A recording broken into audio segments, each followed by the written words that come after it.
नमस्कार नमस्कार, मेरा नाम है राजीव कुमार बजाज यानी आरकेबी और मैं हूं इस वक्त एडवोकेट प्रदीप नामगियार जी के साथ। प्रदीप जी नमस्कार। नमस्कार सर, नमस्कार। और प्रदीप जी और मैं, हम दोनों कहां पर हैं? नेशन नाउ पर। नेशन नाउ हमेशा हमेशा आपके साथ। आप सब लोगों को जय हिंद, जय महाराष्ट्र, जय भवानी, जय शिवाजी, वंदे मातरम। वंदे मातरम। भारत माता की जय, जय हिंद, जय Hind. So Pradeep ji, yes sir. According to a CBS news story, President Donald Trump of the United States of America is ready to attack Iran. Yes. He says so, that he's ready to attack Iran with the help of his best friend, his new best friend, the newly promoted Field Marshal of Pakistan, Asim Munir. Asim Munir और Trump जो हैं वो Iran पर attack करने वाले हैं। जबरदस्त। कहने का मतलब ये हुआ कि पाकिस्तान एक बिरादर मुस्लिम देश को धोखा दे रहा है। किसके साथ मिलके? यूनाइटेड स्टेट्स और इजराइल के साथ मिलके। आपको याद होगा सबसे ज्यादा डेमोन्स्ट्रेशन जो पाकिस्तान में हुआ करते थे वो हुआ करते थे डेथ्स टू इजराइल, बिल्कुल, deaths to America. And mister Asim Munir, sorry field marshal Munir, has just committed 100% that they will be with the United States of America when America attacks Iran. Pradeep ji. बिल्कुल sir. And I think US requires Pakistan geopolitically because if there's a war, as Trump says that we are going to engage in a war with Iran, they want to topple the government there. उनका एक ही मकसद है कि Iranian सरकार को topple करे, जो भी वहां पर है रूलिंग क्लास, उनको हटा के एक नया उनको इंस्टॉल करना है वहां पर अपना सरकार। तो they will require Pakistan bases. If US has to land closer to Iran, it has to have the Pakistan bases, air bases. You need to have a military base there for themselves. So Asif Munir को लगातार इतने दिनों से उन्होंने अपने पास रखे हैं। Where Iran thought that Pakistan had a tactical understanding with them that if escalation of war takes place where Israel is concerned, Israel, Iran, Pakistan would help Iran. Pakistan Iran को मदद करने वाला था, but today entire scenario is totally different. आज scenario कुछ और है। आसिफ मुनीर वहां पर गोद में बैठा है यूएस के, और जो वादा उन्होंने ईरान को किया वो वादा से मुकर गए हैं। They have totally gone back because for them these things don't matter. And Pakistan have always taken the stand. They bargain and they bargain against the Islamic countries. And they attack the Islamic countries, and this is what they've been doing continuously. This is what they've been doing right from the beginning. बिल्कुल sir. They've always attacked other nations. Yes. इनका यही काम है, धोखाधड़ी करना, बाकी सब लोगों को बेच देना, बाकी सब लोगों की ऐसी की तैसी करना। Don't you guys have footage, today's footage of Asim Munir's luncheon with Trump? और वो ट्रंप की जो आज ब्रीफिंग है जो प्रेस को दी उन्होंने व्हाइट हाउस की, वो दिखाई है ना। ये क्या दिखा रहे हैं आप लोग? मुझे समझ, I don't really know what you guys are up to. Anyway I thought I would let you know this is old footage of Asim Munir. Asim Munir was yesterday in fact at 5 o'clock he had lunch with Donald Trump. That's what he had. And there is no need to say 1 minute in my ear, please don't say 1 minute in my ear.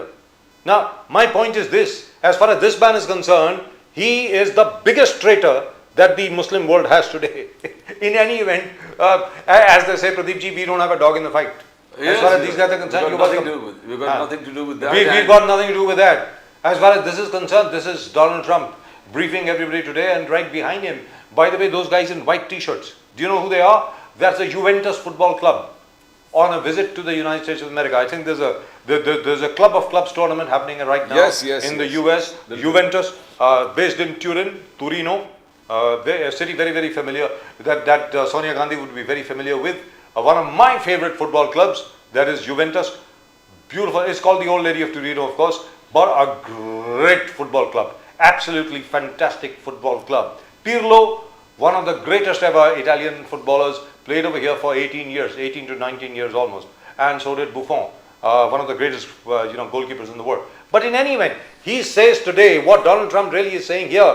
What does he say? He's a fantastic man. Who's a fantastic man? Asim Munir. He's talking remarkable about man. Pakistan. He is just, Pradeep ji, you know what Trump has actually done? Trump ने सारी दुनिया को ये बता दिया है कि पाकिस्तान ने आप सबको बेच दिया है, हमने खरीद लिया पाकिस्तान को। पाकिस्तान आज हमारी गोद में जी। And Pakistan is just a banana republic. Who is the head of the state? I mean, Prime Minister Shahbaz Sharif का क्या रोल है? आप आर्मी जनरल जो भी फील्ड मार्शल आप ही ने प्रमोट कर दिया है, वो जाके पाकिस्तान का नेगोशिएशन कर रहे हैं and with the president of, and how is president engaging him with one of the generals of the army, who's become a field marshal. और प्रेसिडेंट ट्रम्प साहब क्या बोलते हैं? What is the protocol? What kind of protocol are observing? That shows Pakistan is a banana republic and the whole world knows Sir, that. Pakistan is not a banana republic. Pakistan is now America's dog. Let's be very clear. कुत्ता है America का. मैं सीधी बात बोल रहा हूं, आप सबके सामने बोल रहा हूं. आज की तारीख में दोबारा जो पाकिस्तानी बनना चाहते थे इतने सालों से, और बीच में एक अंतराल आया था जब इमरान खान प्रधानमंत्री थे. I have great respect for that man, in spite of the fact that he is not very nice to India, but all the same he at least is loyal to Pakistan. Imran Khan ने 2.5 साल के लिए पाकिस्तानियों को अपनी एक self respect, एक आत्मसम्मान जिसको कहते हैं, उनको यह कहा कि अपनी खुददारी आप में होनी चाहिए. उसको उठा करके आपने जेल में डाल दिया. और पाकिस्तानियों की शुरू से ही यह एम्बिशन होती है कि वो कैसे दोबारा अमेरिकियों के कुत्ते बने. So they have achieved that. Now Pakistan is now the US's dog again. Bilkul, absolutely. But people, opposition are harping on the very fact that Asif Munir को जबरदस्त celebrative mood में Trump ने सत्कार किया. How nice. But why don't you Welcome. see the biggest story is Modi refused his invitation. Prime Minister Modi refused his invitation. He said, I refuse to come to White House. Look, Mr. Trump, the war, you had no role. We engaged ourselves. When we hit the terror camps and when they asked for disengagement, we agreed to it. You never had a role, Trump never had a role, nor US had a role. So stop bragging. That is India's official statement. Yes, and of course, you know no what? trade deal. We are not in any trade deal with US right now. That's what he said, open statement. और सबसे बड़ी बात इसमें क्या है Pradeep ji? All that Donald Trump, the White House has to do is to release the readback. Yes. Because every conversation, मैं आपको फिर बता दूं, जब भी यूएस प्रेसिडेंट किसी से भी बात करता है उसका रीडबैक अवेलेबल होता है. All that the US government has to do is to release the readback of his conversation with Narendra Modi. कर दीजिए ना, क्या है उसमें बिग डील.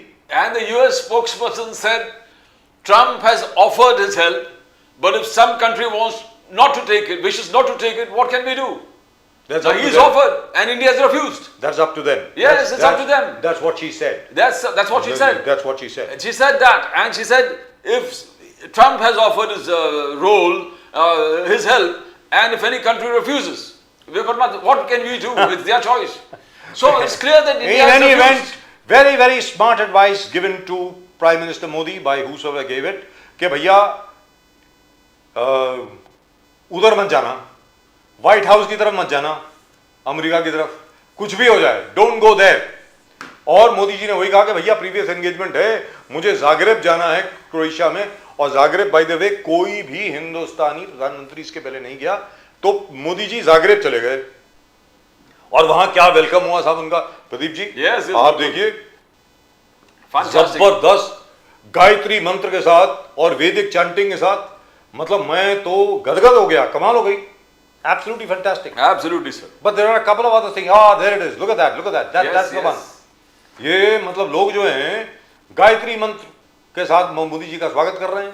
क्या बात है साहब. और उसके अलावा प्रदीप जी आज वो क्या है, वो राहुल गांधी जी का जन्मदिन भी है शायद. जननायक Rahul Gandhi ji, the voice of the voiceless. Indian National Congress ने हमारे अपने लीडर को इस प्रकार से प्रेरणादायी तरीके से डिपिक्ट कर दिया है कि राहुल गांधी जी जननायक है. इंडियन नेशनल कांग्रेस का कहना है जननायक आवाज उनका है जिनके बेजुबान के आवाज बनकर राहुल गांधी पूरे देश और दुनिया में छाए हुए हैं. जी दुरुस्त That's बात. what they believe. Indian National Congress. That's And right. today is his birthday. Today is his birthday. So happy birthday, Mr. Rahul Gandhi. You are now the leader of the opposition. I hope you turn out to be a very good leader of the opposition. People have lots and lots of hopes on you. आपके ऊपर बहुत लोगों की उम्मीदें इस वक्त टिकी हुई हैं. उसके अलावा today is the foundation day of the Shiv Sena. Yes, बिल्कुल sir. Amazing. बाला साहब ठाकरे ने शिवसेना बनाई साहब 1966 में. And look at what's happened. Look what they've done to my party, ma. That's, I think, what he would be singing right now. I don't think he'd be a happy man today. His party has been broken up into two parts, and well, I suppose everybody grows up. I think we are connected. We have, I think, Sanjay Dwivedi ji with us. Can we go across to him? He's of the Shiv Sena. So congratulations, Sanjay Dwivedi ji. नमस्कार। बहुत बहुत मुबारक हो आपको। नमस्कार। जय हिंद, जय महाराष्ट्र। जय श्री राम, जय श्री राम, जय भवानी, हर हर हर महादेव। हर महादेव। तो आज फाउंडेशन डे सर आपका शिवसेना का, जबरदस्त, क्या बात है सर। और 1966। लेकिन मैं वही बोला ना, 1966 से लेकर के अभी तक, लेकिन बाला साहब ठाकरे अभी जरा दुखी होंगे सर। मतलब दो फाड़ हो गई पार्टी। पहले आपको आवाज नहीं आ रही क्या? नहीं आवाज आवाज। बाला साहब ठाकरे ने जो पार्टी बनाई, पहले कितने लोग छोड़ के चले गए वगैरह वगैरह, लेकिन किसी ने पार्टी दो फाड़ नहीं करी थी। एक नाथ शिंदे जी ने पार्टी दो फाड़ कर दी, दो हिस्सों में बांट दी। नहीं की सर, आप गलत कह रहे हैं। मैं टोक रहा हूँ बजाज जी। सर आप बोलिए ना, शिंदे की दम सर नहीं। आप बोलिए बोलिए बोलिए बोलिए प्लीज। एक नाथ शिंदे की दम नहीं है बजाज जी। ये पार्टी तोड़ी है माननीय प्रधानमंत्री जी ने, आयशा। जिनके ऊपर माननीय हिंदू सम्राट बाला साहब के बहुत से एहसान है, तो उन्होंने उन एहसानों को इससे पार्टी तोड़ उतार दिया। तो इसमें क्या उन्होंने बुरा किया? भाई कलयुग चल रहा सर। इस कलयुग में कोई किसी के ऊपर एहसान करता है तो उसको उतारा ही जाता है। भाई पार्टी तो एकनाथ शिंदे की क्या हिम्मत पार्टी तोड़ने की सर? चुनाव में जाने की एकनाथ शिंदे की क्या हिम्मत है? चुनाव के अपने संविधान, अपने नियम है, वो तो दरकिनार है। मैं अगर गलत कह रहा हूँ, एडवोकेट प्रदीप जी बैठे हुए, आप पूछ लीजिए, आप बिल्कुल अकेले पूछ लीजिएगा कि मैं गलत कह रहा हूँ। चुनाव के अपने नियम है, उन कायदों विधायकों की क्यों नहीं करता था कि हमारे 40 विधायक थे तो 21 विधायक टूट गए तो पार्टी का नाम चेंज हो गया, धनुद्वार मिल गया उनको। ऐसा नहीं होता सर। तमाम पार्टी, इंदिरा गांधी थी तो इंदिरा गांधी पार्टी कांग्रेस आई क्यों बताइए? बताए मेन कांग्रेस में कब्जा कर लेती। शरद पवार जी ने क्यों अपनी पार्टी बनाई? ममता बनर्जी ने क्यों अपनी पार्टी बनाई? रामविलास पासवान ने अलग अलग पार्टियां बनी, उनकी अपना दल की अलग अलग पार्टियां बनी। बात ये नहीं है सर। ये हिंदुस्तान के इतिहास में 75 साल में दो पार्टियां ऐसी हैं, एनसीपी, शिवसेना, जो महाराष्ट्र में, जिनका लाभ आज भारतीय जनता पार्टी को मिल रहा है। उस लाभ, लेकिन उनको शरद पवार जी से लाभ नहीं चाहिए था। माननीय उद्धव ठाकरे से उनको लाभ नहीं चाहिए, क्योंकि ये बिल्कुल ऐसे नेता है। मैं सैल्यूट करता हूँ शरद पवार जी को, माननीय उद्धव ठाकरे को आज 19 जून के अवसर पर, कि उन्होंने उनकी गुलामी स्वीकार नहीं की।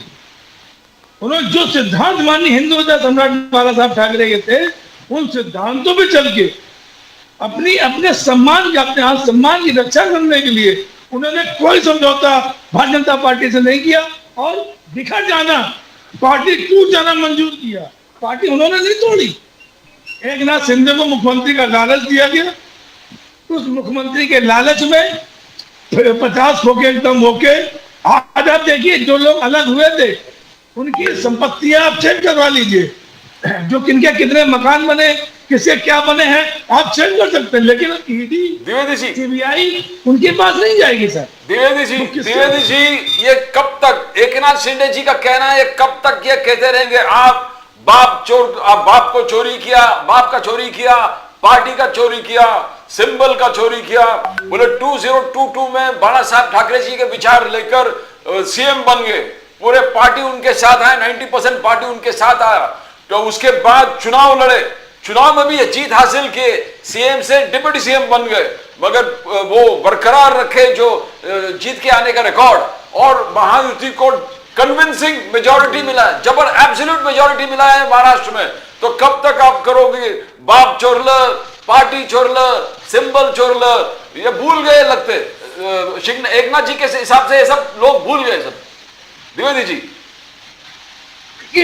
देखिए एकनाथ शिंदे के हिसाब से भूल गए, ठीक है। अगर उद्धव ठाकरे को भूल गए होते तो आज जैसे मन से 1% वोट मिलता है, आज 1% वोट मिला होता। 20 सीटें मिली हैं, एक भी सीट ना मिलती। आप रिकॉर्ड बना के देख ली 288 का। जहां जहां चुनाव हारे हैं, कितने वोट चुनाव हारे, जहां पे पूरा एक हाथी जैसा बल भारतीय जनता पार्टी साथ में आपके लगी हो और उसका ध्येय बिल्कुल यही हो कि एनसीपी शिवसेना को नीचा दिखाना है। लेकिन मैं ज्यादा बड़ी बात नहीं करूंगा, मैं ज्यादा कुछ कहना नहीं चाहता हूं, बाकी आप समझदार हैं। जहां इतना बड़ा ताना था लगाओ कि नहीं उनको तो महाराष्ट्र में एन के कारण जीतना है, चाहे उसके लिए मुझे कुछ भी करना पड़े। भाई चुनाव अधिकार में क्या नहीं है? जिस चुनाव आयोग ने इनको सिंबल दिया, पार्टी का नाम दिया, तो क्या चुनाव इनके साथ में नहीं है सर? आप बता दीजिए मुझको, आप तो एडवोकेट है सर, आप तो एडवोकेट हैं। कहाँ किस संविधान में लिखा हुआ है, किसमें उसमें लिखा हुआ है कि साहब एनसीपी भी टूट सकती है और शिवसेना भी टूट सकती है? नहीं, ये चूंकि भारतीय जनता पार्टी का अपना एक वो है जिसकी वजह से आज महाराष्ट्र की जनता ने 11% वोट दिया उद्धव ठाकरे जी को, पूरी महाराष्ट्र जनता ने 20 सीटें दी हैं। तो ऐसा नहीं कि महाराष्ट्र की, और क्या सबसे बड़ी बात आप समझिए, उनके पास तो चुनाव चिन्ह था, चुनाव शिवसेना का नाम भी था। यहाँ तो इनके पास न चुनाव चिन्ह न शिवसेना का नाम, उसके बाद भी इतनी बड़ी जीत होना, महाराष्ट्र की जनता को मैं हृदय से आज 19 जून के अवसर के उस पर मैं धन्यवाद देता हूँ, सलाम देता हूँ, सैल्यूट करता हूँ कि उन्होंने इतनी बड़ी जीत देकर उन मानी बाला हिंदू द्विवेदी जी आगे क्या, द्विवेदी जी सम्मान रखा। द्विवेदी जी जो आप कह रहे हैं बहुत हद तक ठीक है, उसमें कोई आर्गुमेंट तो हो ही नहीं सकती ना। जो आप सामने चीज रख रहे हैं वो तो सच है ना। जो सच है यार, सच तो वही, सांझ को आंच नहीं है। अब पार्टी टूट गई, सीधी सादी बात है। ये कहना कि जो धड़ा शिवसेना से अलग हो रहा है वो असली शिवसेना है, ये मतलब अजीबोगरीब मसला है। ये तो पहली बार देखा गया है। I don't think such a thing is ever been seen before. आपको आज तक कभी, अरे सर पूरी बात तो सुन ले, आज तक कभी भारत के राजनीतिक इतिहास में फॉर एग्जाम्पल जब डीएमके भी दो हिस्सों में बटी थी तो एडीएमके बनी, अन्ना डीएमके बनी। जैसे आपने कहा ममता बनर्जी कांग्रेस से बाहर गई तो वो एक नई कांग्रेस नहीं बनी, वो तृणमूल कांग्रेस बनी। इसी तरीके से एकनाथ शिंदे साहब जब बाहर जा रहे थे तो कोई और शिवसेना बना लेते। लेकिन अब आगे क्या सर? अब ये तो बताइए कि अभी भी उद्धव ठाकरे जी की शिवसेना से आज भी लोग उस तरफ जा रहे हैं, एकनाथ शिंदे साहब की तरफ या बीजेपी की तरफ। अभी क्या करना है सर, ये बताइए, अब आगे क्या रणनीति है? द्विवेदी जी प्लीज। देखिए, जब सच्चाई की राह पे चला जाता है, सच के साथ चला जाता है, तो बहुत से लोग छोड़ छोड़ के भागने लगते हैं।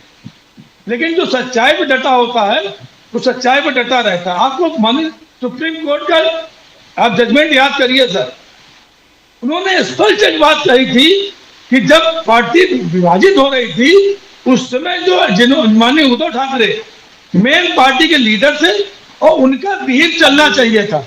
कि आपके स्पीकर ने माना?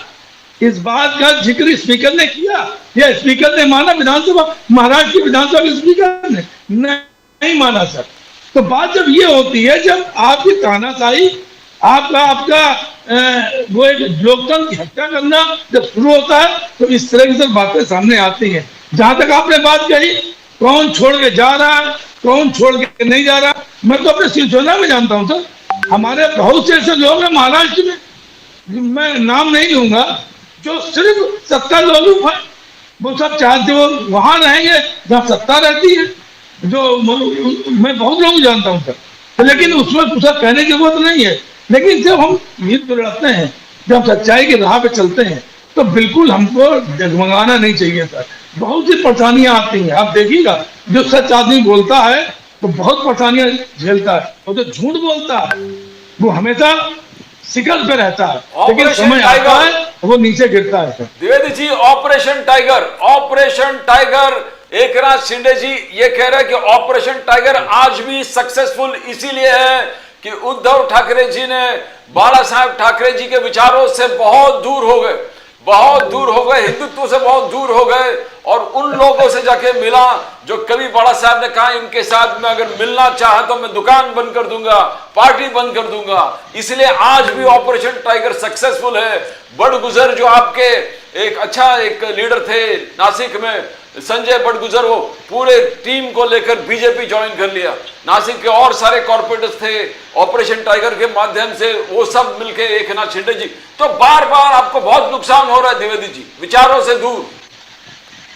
ऑपरेशन टाइगर देखिए, अगर बाला साहब ठाकरे की आप बात करें, मैं तो मिला हूँ, मैं तो उनके विचार, मैंने 2 घंटे तक मीटिंग उनसे की है। उनके जो विचार थे, उन विचारों से उद्धव ठाकरे अलग नहीं हुए।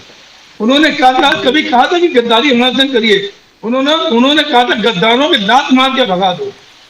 गद्दारी का उन्होंने क्या स्वागत कभी किया था? अगर एक नाथ शिंदे कहते हैं मैं बाला साहब ठाकरे का शिवसैनिक हूँ, उनके विचारों द्वारा मैं अलग हुआ हूँ, तो उन्होंने कहा था क्या कि आप पार्टी तोड़ जाके दूसरी पार्टी में मुख्यमंत्री बने?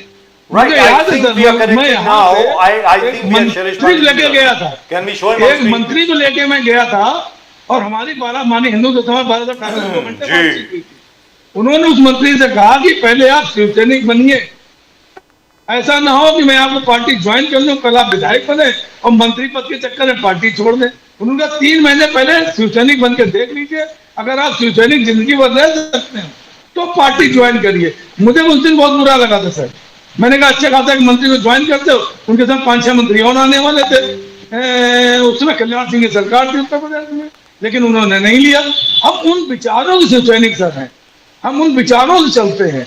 ऐसा नहीं है कि हिंदू से सम्राट बाला साहब ठाकरे के विचार कहीं ये कहते हो कि आप गद्दारी करें और अपनी मूंछों पे ताव दें, कोई बात नहीं। आज एक नाथ शिंदे भारतीय जनता पार्टी की मदद से अपनी कुर्सी बचाने के लिए, अपना जेल न जाने की वजह से आज चले गए। तो ऐसे जाने से यहाँ किसी पार्टी में कोई फर्क नहीं पड़ता है सर। जनता जिसके साथ होती है, जनता अगर हमारे साथ न होती तो हमको 11% वोट नहीं मिलता वो। और हमारे जो 20 विधायक जीत के आए हैं, 20 विधायक जीत के नहीं आए, 9 सांसद जीत के ना आते। ठीक है, हमारे क्योंकि पहली बार गठबंधन हुआ था हमारा एनसीपी कांग्रेस में, भाई विधानसभा चुनाव में 30 साल तक हमारा गठबंधन नहीं था, पहली बार हमारा गठबंधन हुआ था। तो उस गठबंधन को जनता ने एक छोटी सी बात आपको बताता हूं सर, इसके पहले कि मैं शैलेश पांडे साहब के पास जाऊं।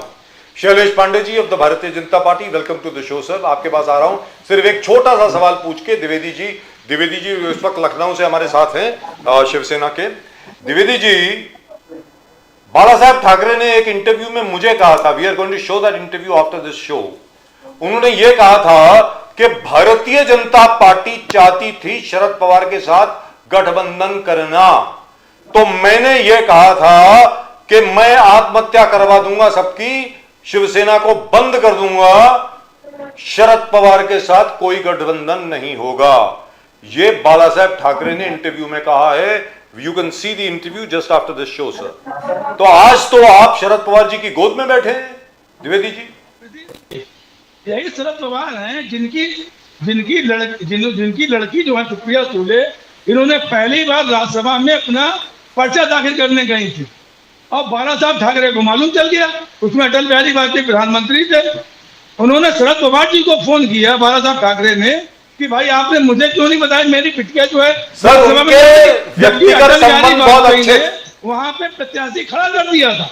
सर व्यक्तिगत संबंध की अलग बात होती है। तो शरद पवार जी ने कहा मैं आपको मुसीबत में नहीं डालना चाहता था। वहीं पे बाला साहब ने बात करके उस प्रत्याशी को अलग कराया और सुप्रिया, यही बाला साहब ठाकरे की सर, यही बाला साहब ठाकरे की खासियत है। उन्होंने जब एक बात और कही है कि हमारे बाद जो राष्ट्रीय अध्यक्ष बनेगा, हमारे बाद ये भी यूट्यूब पे ऐसा इसको भी आप पढ़ देख लीजिएगा, मैंने देखा है कि हमारे बाद जो संगठन चलाएगा, जो संगठन में राष्ट्रीय अध्यक्ष बनेगा, वो उसके ऊपर डिपेंड करेगा वो अपनी पार्टी को किस दिशा में कैसे चलाने जा रहा है। सर मुझे YouTube पर जाने की जरूरत नहीं है। मैंने खुद बाला साहब ठाकरे का 11 बार इंटरव्यू किया है या 12 बार किया है, मुझे याद नहीं है। आप शैलेश पांडे साहब, शैलेश पांडे जी, 2 चीजें हैं सर। सबसे पहले ये डिस्कस कर लेते हैं, उसके बाद में बाला साहब ठाकरे और शिवसेना की बात करेंगे। सर मोदी जी के जो भी सलाहकार हैं, मोदी जी के जो भी एडवाइजर हैं, सर मुझको उनकी तारीफ करनी पड़ेगी, भले चाहूं या ना चाहूं। जो ट्रंप साहब ने उनको कैलगरी अल्बर्टा से G7 के समिट से, ट्रंप साहब जो यूएस के प्रेसिडेंट है, उन्होंने बुलाया, उनका कहा भैया व्हाइट हाउस आ जाओ या मिलके जाओ। I think he did the wisest thing. Modi ji ने कहा नहीं यार मेरी क्या है, पहले से ही बहुत अपॉइंटमेंट्स हैं, I have to go to Croatia, I have to go to Zagreb. पहले प्रधानमंत्री जो जाग्रेब गए हैं, और वो जो फुटेज आपकी चल रही है ना इस वक्त, वो जाग्रेब की है, जहां पर मोदी जी का स्वागत हुआ गायत्री मंत्र के साथ और बाकी वैदिक तरीके से स्वागत हुआ है उनका। जाग्रेब में, क्रोएशिया में पहला प्रधानमंत्री भारत का वहां पर गया है। प्लान ये थी, योजना ये थी, और सबको बता दूं मैं कि आसिम मुनीर जो नए नए फील्ड मार्शल बने हैं पाकिस्तान के, वो वहां थे। ट्रंप साहब चाहते थे कि दोनों के दोनों साथ में हो, फोटो ले ली जाए और ये कहा जाए देखो मैंने युद्ध रुकवा दिया। That's it. The prime minister did a very nice thing, he decided he is not going to meet Trump, which is fantastic. लेकिन आप मुझे ये बताइए सर, इसका मुकाबला कैसे करोगे? जो आज ये जो फुटेज चल रही है ना दूसरी तरफ ट्रंप साहब की, वो आज की है।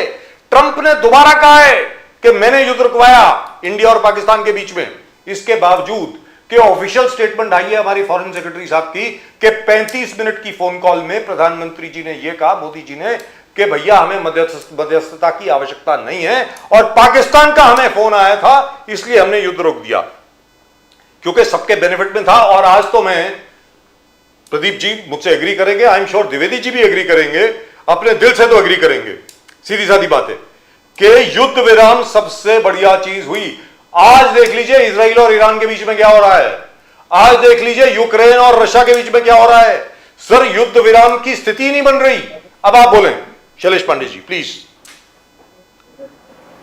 देखिए राजीव जी, देश के यशस्वी प्रधानमंत्री आदरणीय नरेंद्र मोदी जी ने जो फोन कॉल पे अमेरिका के राष्ट्रपति ट्रंप जी से बात किया, वो हम सभी ने सुना, पूरे देश ने सुनी, दुनिया ने सुना।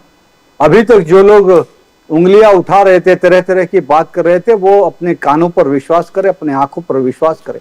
और मैं तो बार बार आपके चैनल पर और अनेक न्यूज चैनलों पर यह कह रहा था कि ये ट्रंप का इसमें कोई रोल नहीं है।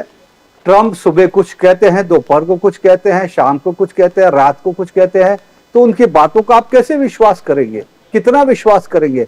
और दूसरी बात, हमें दुनिया के किसी दूसरे नेता से ज्यादा हमें हमारे नेता पर विश्वास है, हमें हमारे फौलादी युग पुरुष प्रधानमंत्री नरेंद्र मोदी जी पर विश्वास है, हमें हमारी भारतीय सेना पर विश्वास है। जो भारतीय सेना ने कहा, जो नरेंद्र मोदी जी ने कहा और जो देश ने कहा, वो हमारे लिए महत्वपूर्ण है।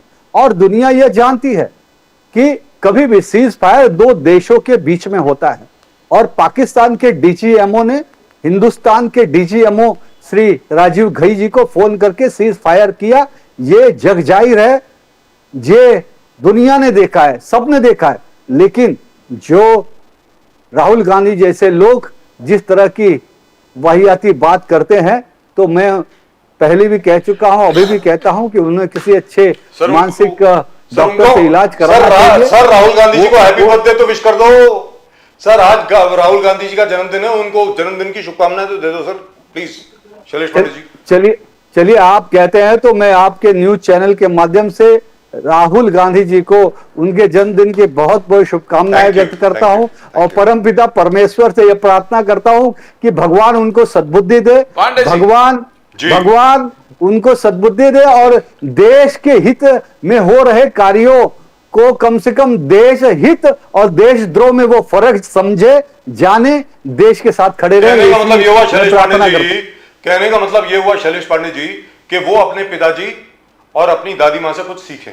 कहने का मतलब ये बिल्कुल, बाकी सब चीज छोड़ दीजिए। हम तो ये भी बोलते हैं छोड़ दीजिए, जैसे अभी भी बाला साहब ठाकरे की बात हो रही थी, द्विवेदी जी लखनऊ से मेरे साथ हैं, और वो जिक्र कर रहे थे बाला साहब ठाकरे का बड़ा दिल देखिए दिल के शरद पवार जी की बेटी सुप्रिया सुले जी ने राज्यसभा के लिए नॉमिनेशन पेपर भरे। बाला साहब ठाकरे ने उनको सामने से फोन किया, उन्होंने कहा तुमने बताया क्यों नहीं मुझे, मैं अपना कैंडिडेट विड्रॉ करता हूं। सर ये बड़ा दिल होता है।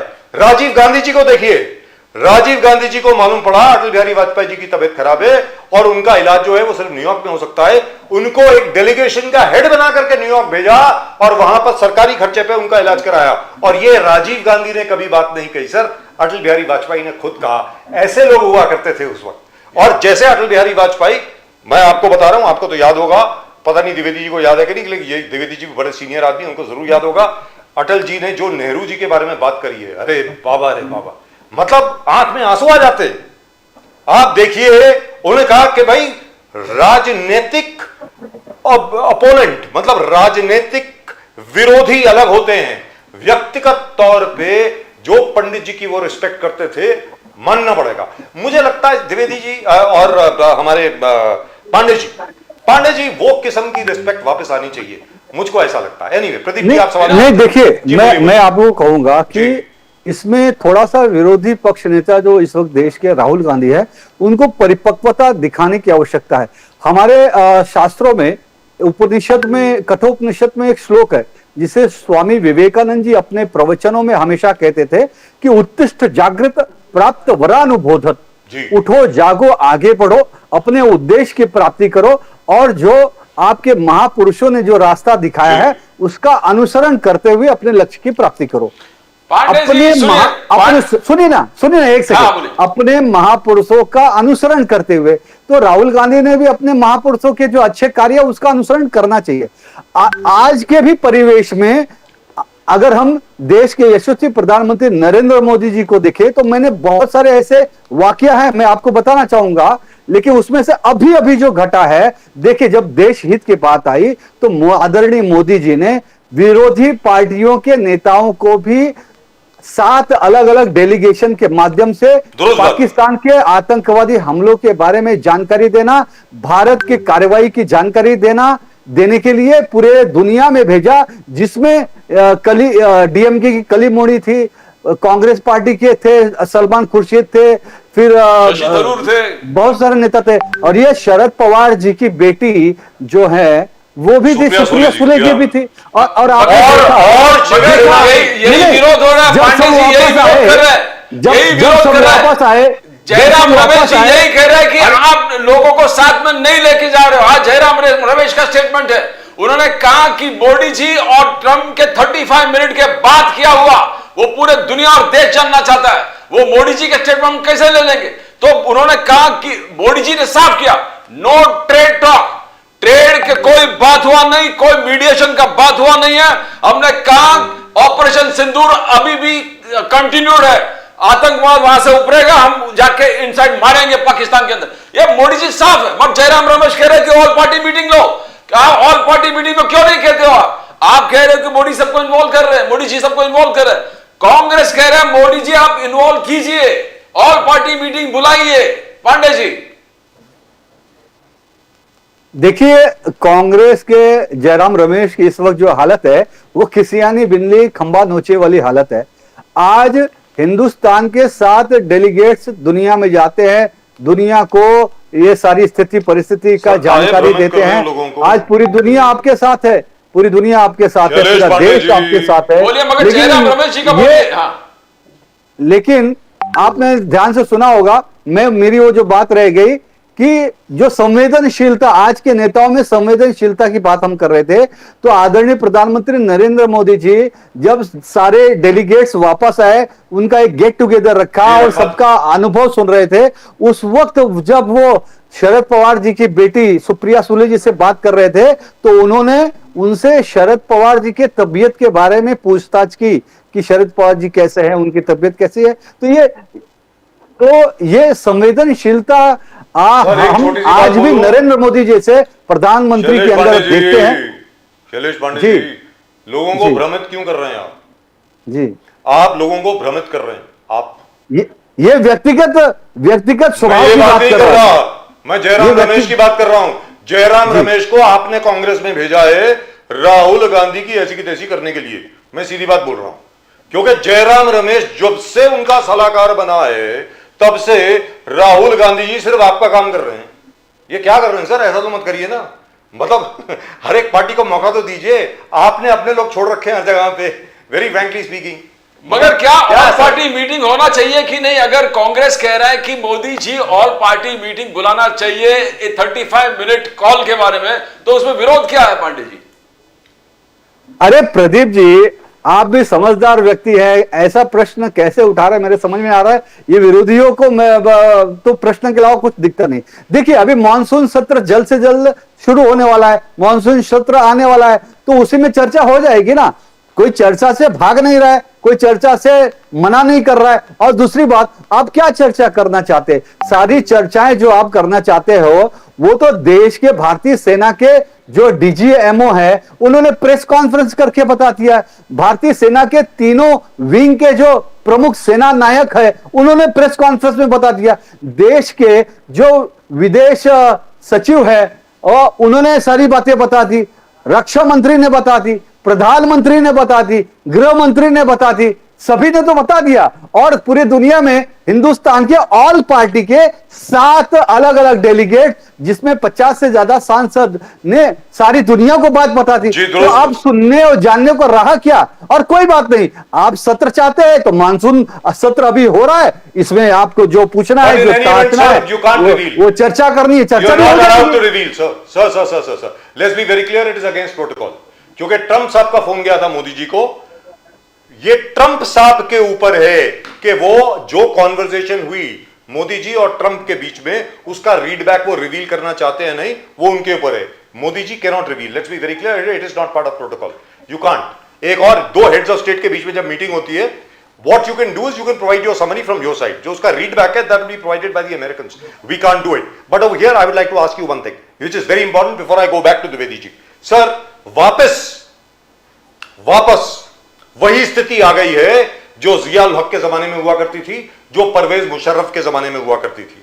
क्या स्थिति है आज की तारीख में? Pakistan has once again become America's dog. Let's be very clear on that. I don't have, आपको ये शब्द इस्तेमाल करने की जरूरत नहीं है, लेकिन मेरे पास कोई रोक टोक नहीं है। पाकिस्तान ने अपने एयरफील्ड्स प्रोवाइड कर दिए हैं अमेरिका को कि जब भी आप ईरान पे अटैक करना चाहें आप करिए। Pakistan has joined what, please understand this, the Israel America Pakistan nexus against Iran. एक बिरादर मुस्लिम देश के खिलाफ, चलिए वो शिया हैं, लेकिन एक बिरादर मुस्लिम देश के खिलाफ आज की तारीख में आसिम मुनीर साहब ने 100% कमिटमेंट दे दिए अमेरिका को। आप इसके बारे में कुछ बोलना चाहेंगे सर? बोलिए पांडे जी। देखिए राजीव जी, आपने जो सर मैं आ रहा हूं, द्विवेदी जी आ रहा हूं आपका, one second, I am coming to you जी, बोलिए। आपने जो पाकिस्तान को कुत्ता कहा जी, मैं कुत्ता बहुत ही स्वाभिमानी होता है, ईमानदार होता है और स्वामी भक्त होता है। आप कुत्ते का अपमान ना करें ऐसी मैं विनती करता हूं। पाकिस्तान पे इसी विषय पे मैंने एक छोटी सी 4 लाइन की कविता मैंने खुद लिखी है, मैं आपको बताना चाहूंगा कि देखो भैया ये है पाक, देखो भैया ये है पाक, पर लगती नहीं इसकी नीयत साफ। 4 बार मुंह की खाई पर लगती नहीं है इसको भाई। ये है दुम कुत्ते का, ये है दुम कुत्ते का। अब ऐसा मत समझना कि मैं डर गया कहते इसको कुत्ता। अरे कुत्ता कभी नहीं होता गद्दार, पर पाकिस्तान है गद्दारों का गद्दार। तो ये कुत्ते का दुम है जो कभी सीधा हो नहीं सकता है। तो और रही बात पाकिस्तान सेना, ये हिंदुस्तान के आगे आज भीगी बिल्ली है, भीगी बिल्ली। इनकी कोई औकात नहीं है पाकिस्तान की। आज हिंदू एक महाशक्ति है। आज जिस तरह से हमारे सेना के जवानों ने, सेना के नायकों ने, हमारी बेटियों ने अपने सिंदूर का बदला लिया है, ऑपरेशन सिंदूर के माध्यम से हमने दांत किए हैं और ऑपरेशन सिंदूर जारी है, ऐसा हमारे डीजीएमओ ने कहा है। हमारे देश के फौलादी युग पुरुष प्रधानमंत्री नरेंद्र मोदी जी ने कहा है ऑपरेशन सिंदूर जारी है। एक भी छोटी सी कार्रवाई पाकिस्तान की ओर से होगी तो उसे आतंकवादी हमला नहीं, अब उसे युद्ध मानकर युद्ध लड़ा जाएगा। और पीओके हमारा अभिनंदन, पाकिस्तान पीओके खाली करे। डिप्लोमेटिक फेलियर कह रहे कांग्रेस, उद्धव ठाकरे जी कह रहे डिप्लोमेटिक फेलियर है। आसिफ मुनीर लंच कैसे खा रहा है, कैसे ट्रंप ने उनको बुला दिया। मोदी जी भले इनकार कर दिया, रिफ्यूज किया जाने के लिए, बट आसिफ मुनीर का इस प्रकार से सत्कार करना, कांग्रेस उद्धव जी ठाकरे का कहना है डिप्लोमेटिक फेलियर। पांडे जी कुछ बोलना चाहोगे? बिकॉज वजह से उसके पास द्विवेदी जी के पास जाएंगे, बोलिए पांडे जी। देखिए उद्धव जी इस वक्त अपने जीवन में, राजनीतिक जीवन में टोटल खुद ही फेल हो गए हैं। उनका ही गणित गोल गोल 0 बटा सन्नाटा हो गया है, तो उनको अब सब फेल ही नजर आएंगे। तो ऐसे फेलियर व्यक्ति के बारे में मैं कुछ नहीं कहना चाहता हूं। Right, so let me go across to Dwivedi ji. Dwivedi ji, इसके पहले कि मैं आपसे सवाल पूछूं, एक छोटी सी जानकारी मैं सबको दे दूं। The Israelis, by the way, and this is something that both of you should be very proud of, all of us are very proud. Dwivedi ji has contacted an Indian firm. हमारी जो भारतीय firm है, DRDO के साथ जिन्होंने काम किया, इसरो के साथ जिन्होंने काम किया, जो रशियन S-400 सिस्टम है उसको इंप्रूव करने के लिए, क्योंकि जब S-400 system of Russia failed in Ukraine, succeeded in India. हमारे जो ब्राह्मोस मिसाइल्स हैं succeeded in India, failed in the Russia Ukraine war. हमारा जो आकाश तीर सिस्टम है, Harop missile and Barak missile of the Israelis, they want to know from us. अभी $400 million का उनको contract मिला है कि भैया हमारे को कंसल्ट करके बताओ कि हमारा आयरन डोम जो है, why is it failing under Iranian attacks. Iranian के जो अटैक्स हो रहे हैं, आज सुबह सुबह एक पूरा हॉस्पिटल इरानियंस ने उड़ा दिया तेल अवीव में, कि ये कैसे हुआ. So that's it. अब आप द्विवेदी जी आप बताएं, जहां तक के भारतीय विदेश नीति का प्रश्न है, विदेश नीति में कांग्रेस बार बार यही कह रही है, आदरणीय सामान्य संजय राउत साहब भी यही कह रहे हैं, उद्धव ठाकरे जी भी यही कह रहे हैं कि आसिम मुनीर साहब वहां पे व्हाइट हाउस में कैसे पहुंच गए. अब अगर यूएस प्रेसिडेंट को किसी को बुलाना है सर, तो how can we prevent it. हम तो सिर्फ ये कर सकते हैं ना कि भाई हम नहीं जाएंगे, आपको जिससे बात करनी हो कर लो. और यूएस के साथ जो ट्रेड टॉक्स हो रही थी, India walked out. We said thank you very much, no we will go to the WTO. आपको अगर WTO में आना है तो आइए, वरना देखते हैं आगे क्या होगा. That's it. अब आप बोलें सर, द्विवेदी जी प्लीज. देखिए, प्रतिपक्ष के नेता माननीय राहुल गांधी जी के जन्मदिन पे मैं उनको शुभकामनाएं देता हूँ, बधाई देता हूँ. Happy birthday mister Rahul Gandhi. Wonderful जी. देखिए, विदेश नीति जरूरी नहीं जो आज विदेश नीति है वो सफल है असफल है. हमेशा जो भी चीजें हों उस पर निश्चित गहन. देखिए, भारतवर्ष इतना बड़ा देश है और तमाम ऐसे मुल्क हैं भारतवर्ष के साथ में कि तमाम जिनके संग भारत के अच्छे संबंध भी हैं. बहुत से मुल्क ऐसे हैं जिनके संग भारत के संबंध अच्छे नहीं हैं. किसी से बीच में संबंध खराब हो जाते हैं. आप देखिए, जो आप अमेरिका की बात कर रहे हैं, माननीय ट्रम्प जब से आए हैं तो इनका जो अब की जो रुख है वो शायद इसका अध्ययन करिए, बहुत ही चेंज और बहुत ही अलग टाइप का रुख है इनका. अभी माइकल कुरिल्ला जो है अमेरिका सेंट्रल काम के प्रमुख जो हैं, उन्होंने पाकिस्तान की आतंकवाद की लड़ाई में बेहतरीन देश बताया है. उधर माननीय ट्रम्प जी व्हाइट हाउस में उनके जनरल के साथ भोजन कर रहे हैं. देखिए, भोजन करना न करना एक अच्छी बात है सर. हम यहाँ से 57 लोगों अपने सांसदों का प्रतिनिधिमंडल बाहर देशों में भेज रहे हैं कि साहब आप आतंकवादी देश पाकिस्तान है, आतंकवादी घटनाएं करता है. अभी जैसे हमें चंद्र जी बड़ी बड़ाई कर रहे थे, बहुत कुछ कह रहे थे. तो जो हमने भेजे अपने सांसदों को बाहरी देशों में ये बताने के लिए सब आतंकवादी देश पाकिस्तान है, और एक तरफ से अमेरिका की बात आ जाए कि साहब अमेरिका जो पाकिस्तान है वो आतंकवाद के विरोध में बहुत अच्छा काम कर रहा है, तो किसकी बात को देश मानेंगे सर? अमेरिका की ज्यादा सुनेंगे या भारत की ज्यादा सुनेंगे? मैंने हमेशा एक बात आपसे कही, आज आप कांग्रेस को चाहें, आप कुछ भी कह रहे हैं, लेकिन उन्होंने 56 साल राज्य किया. जो अभी आप मिसाइलों की बात कर रहे थे, मिसाइलों को लगाने वाला, फैक्ट्री बनाने वाला, उस पर काम करने वाला कौन था? Not true. आज नई नई इजाद हो रहे हैं, अच्छी बात है सर, नॉट ट्रू. लेकिन जो भाभा अनुसंधान केंद्र, सार्वजनिक उपक्रम, प्राथमिक स्वास्थ्य केंद्र, बिजली आज पहले चलती थी कोयले की रेलगाड़ी, आज चलती बिजली चलती है. जो रेलवे लाइन थी हमारी, कितने मीटर थी लाइन, आज कितने मीटर लाइन है. तो जो तमाम ऐसी चीजें जो आज 11 साल पहले प्रधानमंत्री ने हमको दिया, इस देश को दिया. हमें तो याद है कि जब हमारे प्रधानमंत्री मनमोहन सिंह बने थे, उसमें देश की हालत बहुत खराब थी. उनके द्वारा जो चीजें लाई गई, जो उन्होंने अर्थव्यवस्था के लिए कार्य किया, वो शायद आज आपको दिखाई पड़ रहे होंगे. मैं तुलना किसी की नहीं करना चाहता हूँ, मैं तुलना मोदी जी की करना चाहता हूँ, न मनमोहन सिंह की, न अटल बिहारी वाजपेयी, न इंदिरा गांधी. लेकिन जबरदस्ती अपने को बनना कि साहब बहुत बड़े हमने काम कर दिया, हम ही बहुत बड़े हैं, बाकी सब बेकार थे. इंदिरा गांधी ने क्या किया, जवाहरलाल नेहरू ने क्या किया, फलाने ने क्या किया, ढिमाके ने क्या किया. देश की जनता ने अगर आपको प्रधानमंत्री बनाया है तो ये डिसाइड करना आपका काम है कि पाकिस्तान से युद्ध होगा या नहीं होगा, या अमेरिका से किस तरह के संबंध रखे जाए। राहुल गांधी की जिनकी आप बुराई कर रहे हैं, क्योंकि प्रतिपक्ष के नेता हैं, शायद आपको उनके लिए गंदे शब्दों में इस्तेमाल नहीं करना चाहिए, लेकिन यही मानसिकता आपकी दिखाती है पांडे जी, यही मानसिकता आपकी दिखाती है छोटेपन की, कि जब पेड़ में फल आ गए, लद गए, तो उसे घमंड आ गया और वो उस घमंड में अनावश्यक चीजें करने लगा। द्विवेदी जी, आपको राहुल गांधी के ऊपर ध्यान न देके अगर आपने ये सोचा होता कि वो जो पाकिस्तान दिक्कत क्या है, पाकिस्तान में प्रधानमंत्री आतंकवादी घटनाएं नहीं करवाता है।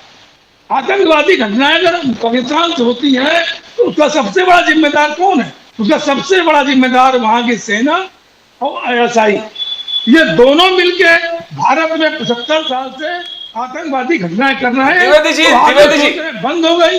द्विवेदी जी, आज का स्टोरी ये है, आज का स्टोरी ये होना चाहिए कि नरेंद्र मोदी जी ने ट्रंप का इनवाइट को ठुकरा दिया, ट्रंप का इनवाइट को ठुकरा दिया। ये पूरे दुनिया में कोई प्राइम मिनिस्टर आज तक ये किया नहीं होगा कि यूएस प्रेसिडेंट किसी को न्योता देता है और उसको ठुकराता है।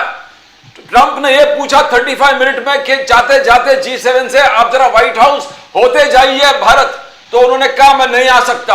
ये पहला इतिहास में होगा कोई प्रधानमंत्री यूएस प्रेसिडेंट का राष्ट्रपति का इनवाइट को ठुकरा दे। ये स्टोरी है, ये स्टोरी है।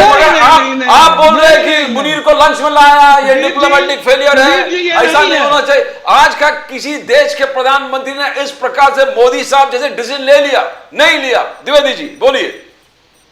प्रधानमंत्री की बात ना करिए प्रदीप जी, प्रधानमंत्री यहाँ वो रहे हैं जिनको राष्ट्रपति, अमेरिका का राष्ट्रपति आपके एयरपोर्ट में लेने जाते थे, तो क्या मतलब इसका? आपने तो टेलीफोन, उन्होंने न्योता दिया, आपने मना कर दिया। यहाँ पे प्रधानमंत्रियों को रिसीव करने अमेरिका के राष्ट्रपति गए हुए हैं, कैसी बात आपने कर दी? आप बताइए मुझको, आप याद है आपको? 2 बार ऐसा हुआ है कि अमेरिका का राष्ट्रपति भारत के प्रधानमंत्री को रिसीव करने के लिए एयरपोर्ट पहुंचा और वहां से उनके साथ में व्हाइट हाउस तक आया।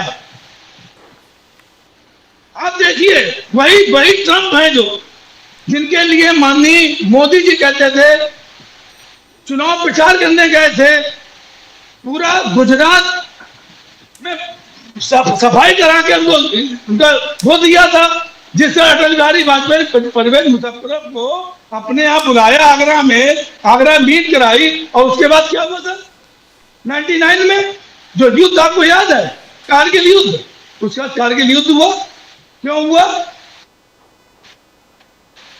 मगर मुशर्रफ को इससे हम प्रधानमंत्री जी को महान कहते हैं। मुशर्रफ को दौड़ाने वाला भी अडवाणी जी थे, बोले हम कोई आपसे एग्रीमेंट नहीं करेंगे, आप निकल जाओ। हो सकते हैं, मैं आपको कुछ नहीं कहूंगा, आपके चैनल नहीं हो सकते हैं, दूसरे चैनलों के लिए हो सकते हैं ये, लेकिन इसमें कोई मानता नहीं है, इसमें कोई मानता नहीं है।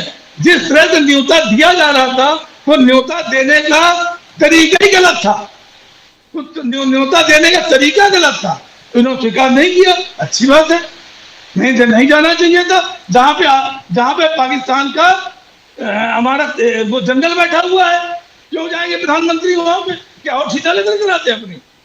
तो देखिए, बहुत चीजें होती हैं, मैं नहीं कहना चाह रहा हूँ बहुत चीजें, मैं भी करीब 35 साल से राजनीति कर रहा हूँ, ऐसा नहीं है, मैंने पूरी चीजें देखी हुई है, हर दौर मैंने देखा, मैंने बाला साहब ठाकरे का दौर देखा, मैंने अटल बिहारी वाजपेयी का दौर देखा, मैंने और मनमोहन सिंह का दौर देखा, मैं अब देख रहा हूँ 11 साल से माननीय अटल बिहारी माननीय मोदी जी का दौर देख रहा हूँ, जहाँ झूठ के अलावा कुछ नहीं।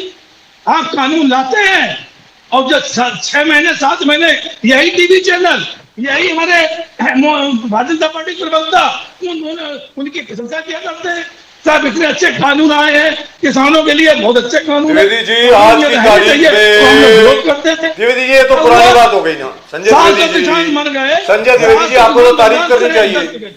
संजय द्विवेदी जी, अरे द्विवेदी जी, कभी कभी सुन भी लिया करें।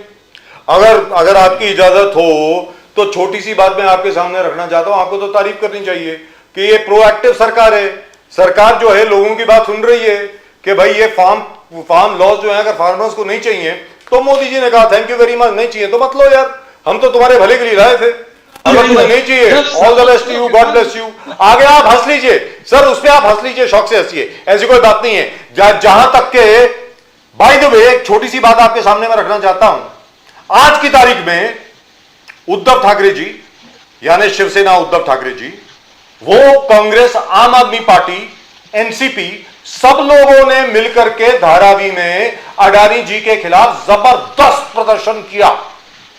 आज की तारीख में सिर्फ कांग्रेस बच गई है, उद्धव ठाकरे जी अडानी जी के खिलाफ कुछ नहीं बोलते, तो इससे क्या समझा जाए? सर आप भी जानते हैं शिवसेना को, मैं भी जानता हूं, बहुत सालों से जानता हूं। शैलेश पांडे जी आप ये बताएं, let's be very clear today, आज की तारीख में जो अमेरिकी रक्षा विशेषज्ञ हैं, और अगर कोई इस बात को ना मानता हो तो जब मर्जी चेक कर लो, मैं आपको भेजने को तैयार हूं, वो ये कहते हैं कि हिंदुस्तान की, भारत ने जो टेक्निकल एबिलिटी प्रदर्शित करी इस युद्ध में 3 दिन के, वो आज की तारीख में दुनिया में और किसी के पास नहीं है। दिस इज व्हाट दे से even the Americans don't have it. आज की तारीख में हाँ इतना जरूर है, because American have overwhelming force, उनकी फोर्सेस बहुत बड़ी हैं, लेकिन जो टेक्निकल एबिलिटी, टेक्निकल क्षमता जो हमारे लोगों ने जिसका प्रदर्शन दिया, वो आज की तारीख में दुनिया में किसी के पास नहीं है। और अगर मान लीजिए 2 या 3 दिन युद्ध और चल जाता तो पाकिस्तान के पास कुछ नहीं रहता, कुछ नहीं बचता। और अब मालूम पड़ गया है कि भाई सीजफायर क्यों हुआ। आई एम श्योर ट्रंप साहब ने फोन किया होगा, मैं मानता हूं, और मुझे कोई प्रॉब्लम नहीं है ये एडमिट करने के भी, ट्रंप साहब has done us a favour, let's be very clear, अगर हम लोगों ने सीजफायर किया है इसलिए किया है, we are more to lose sir. आज की तारीख में शैलेश पांडे जी, मैं आपको एक चीज बता दूं, can we lower the volume please? I can get somebody else's, I can hear somebody else's voice in my ear please. Now Shailesh Pandey ji, आज की तारीख में आपको मालूम है क्या हुआ है? शायद आपको मालूम नहीं है, वही पहलगाम, उसी जगह पर जहां पर अटैक हुआ, 26 लोगों की हत्याएं हुई पहलगाम के आगे जाके, आज पहलगाम में कोई होटल का कमरा बुक करके देख लीजिए सर, 1 महीने की वेटिंग है, 1 महीने की वेटिंग है। इतने ज्यादा टूरिस्ट वापस गए जम्मू एंड कश्मीर में। अब आप बोले शैलेश पांडे जी। देखिए राजू जी, ये जो सारी चीजें हैं हमारे देश के यशस्वी प्रधानमंत्री आदरणीय नरेंद्र मोदी जी की जो युग परिवर्तन की नीतियां हैं, जो उनके विजन है, विजनरी नेतृत्व है, उसके कारण हुआ है। आज देखिए ना किस तरह से ऑपरेशन सिंदूर में 3 दिन में ही पाकिस्तान को निपटा दिया, और आज हमारे शौर्य का, हमारे पराक्रम का, हमारे रक्षा का, हमारे इक्विपमेंट का, और सबसे बड़ी बात हमारे स्वदेशी आत्मनिर्भर भारत की नरेंद्र मोदी जी की नीतियों के द्वारा आकाश ब्रह्मोस की पूरी दुनिया तारीफ कर रही है। आज हमारे डिफेंस सिस्टम की पूरी दुनिया तारीफ कर रही है। एक तरफ रशिया और यूक्रेन का युद्ध चल रहा है, वहां पे वो डोम नहीं चले, इजराइल ईरान का युद्ध चल रहा है, वहां पे बहुत सारी चीजें चली, बहुत सारी चीजें नहीं चली, लेकिन हमारे जो भी हथियार थे सटीक चले, हमारे जो भी डिफेंस सिस्टम सुदर्शन चक्र था सटीक चला। एक भी पाकिस्तानी, चाइनीज या तुर्की ड्रोन या मिसाइल हिंदुस्तान की धरती पर हमारा नुकसान नहीं कर पाया। यह हमारे शौर्य, हमारे रक्षा की, हमारे रक्षा नीति की, हमारे स्वाभिमानी और आत्मनिर्भर भारत के स्वदेशी हथियारों की जीत है, और ये नरेंद्र मोदी जी के कारण हो चुका है। आज स्वदेशी हथियारों के कारण आप देखिए, पहले हमारा देश 65 सालों तक कांग्रेस ने राज किया, लेकिन कभी भी हम एक्सपोर्ट नहीं करते थे रक्षा उपकरण। आज जो 2014-15 के पहले 1000 करोड़ रुपए का डिफेंस इक्विपमेंट का एक्सपोर्ट होता था, आज 24,446 करोड़ का एक्सपोर्ट रक्षा उपकरणों का, मिसाइलों का, हथियारों का आज हिंदुस्तान कर रहा है, देश के फौलादी नरेंद्र मोदी रूपी प्रधानमंत्री के नेतृत्व में। आज देश में 25 करोड़ लोगों को गरीबी रेखा से ऊपर उठाने का काम किया नरेंद्र मोदी जी ने। आज 5 करोड़ से ज्यादा जो गरीब है, जिनके सर पे छत नहीं था, उनको नया मकान बना कर देने का काम किया नरेंद्र मोदी जी ने। 12 करोड़ लोगों को नया शौचालय बना कर देने का काम किया नरेंद्र मोदी जी ने। 60 करोड़ से ज्यादा लोगों को जनधन का खाता खोल कर देने का काम किया नरेंद्र मोदी जी ने। आज देश के अंदर आज नए नए हाईवे, नए नए रोड, नए नए इंफ्रास्ट्रक्चर। पहले जो 5-7 किलोमीटर रोड बनता था, हाईवे बनता था, आज एक दिन में 35 किलोमीटर से ज्यादा हाईवे बनाने का काम विश्व कीर्तिमान नरेंद्र मोदी जी पांडे के जी। मोदी सरकार ने इन 11 वर्षों में किया है। आज 22 नए मेट्रो सिटी डेवलप किए हैं, इंफ्रास्ट्रक्चर में बूम कर दिया है। और कोई भी देश इंफ्रास्ट्रक्चर से आगे बढ़ता है और वो काम किया है। चाहे स्वदेशी शिक्षा का विषय हो, नई शिक्षा नीति, चाहे हमारी जो सुरक्षा नीति है, नई सुरक्षा नीति, नीतियों में पांडे बदलाव, जी। शिक्षा में बदलाव। पहले मुगलों का गुणगान होता था, आज छत्रपति शिवाजी महाराज, महाराणा प्रताप, झांसी की रानी लक्ष्मीबाई, स्वतंत्र सावरकर का गुणगान करने पांडे वाली जी, ये सरकार है। कांग्रेस। पहले राम मंदिर के लिए 550 साल में हमें संघर्ष करना पड़ा, धारा 370 हटाने के लिए हमें 65 साल संघर्ष करना पड़ा।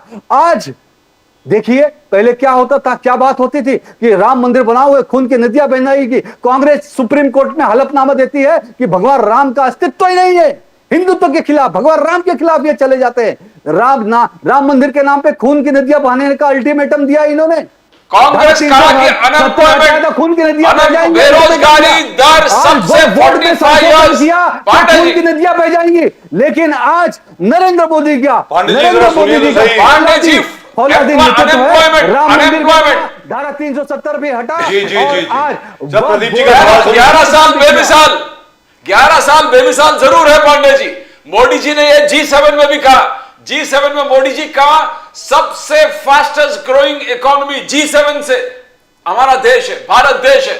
India has the biggest and fastest growing economy, G7 में कहा पांडे जी। मगर कांग्रेस का कहना है बेरोजगारी का जो रेट है 45 इयर्स में सबसे ज्यादा है पांडे जी। 45 इयर्स में सबसे ज्यादा 5.6 के आसपास है बेरोजगारी।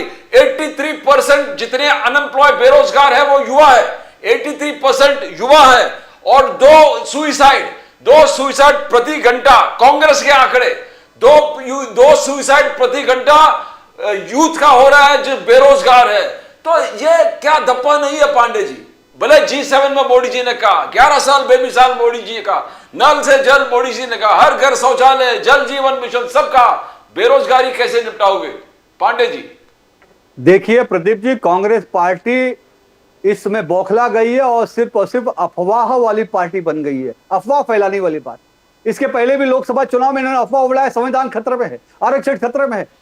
क्या हुआ? संविधान को 100 से ज्यादा बार अपमान करने का काम कांग्रेस ने किया। डॉक्टर बाबा साहब अंबेडकर का अपमान करने का काम किया कांग्रेस ने। नेताजी सुभाष चंद्र बोस का अपमान करने का काम किया कांग्रेस ने।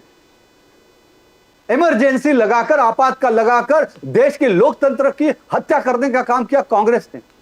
धारा जो 352 है उसका दुरुपयोग करके 20 से 25 बार राज्य की सरकारों को गिराकर लोकतंत्र का हत्या करने का काम किया कांग्रेस ने। अफवाह फैला रही है। ये तो अभी भी बोल रहे थे जब G7 चल रहा था, तो उस वक्त क्या कहा कांग्रेस पार्टी ने? उनके ऑफिशियल सोशल मीडिया हैंडल से ये पोस्ट किया गया कि अरे ये देखो G7 में भारत को बुलाया ही नहीं गया, मोदी को बुलाया ही नहीं गया।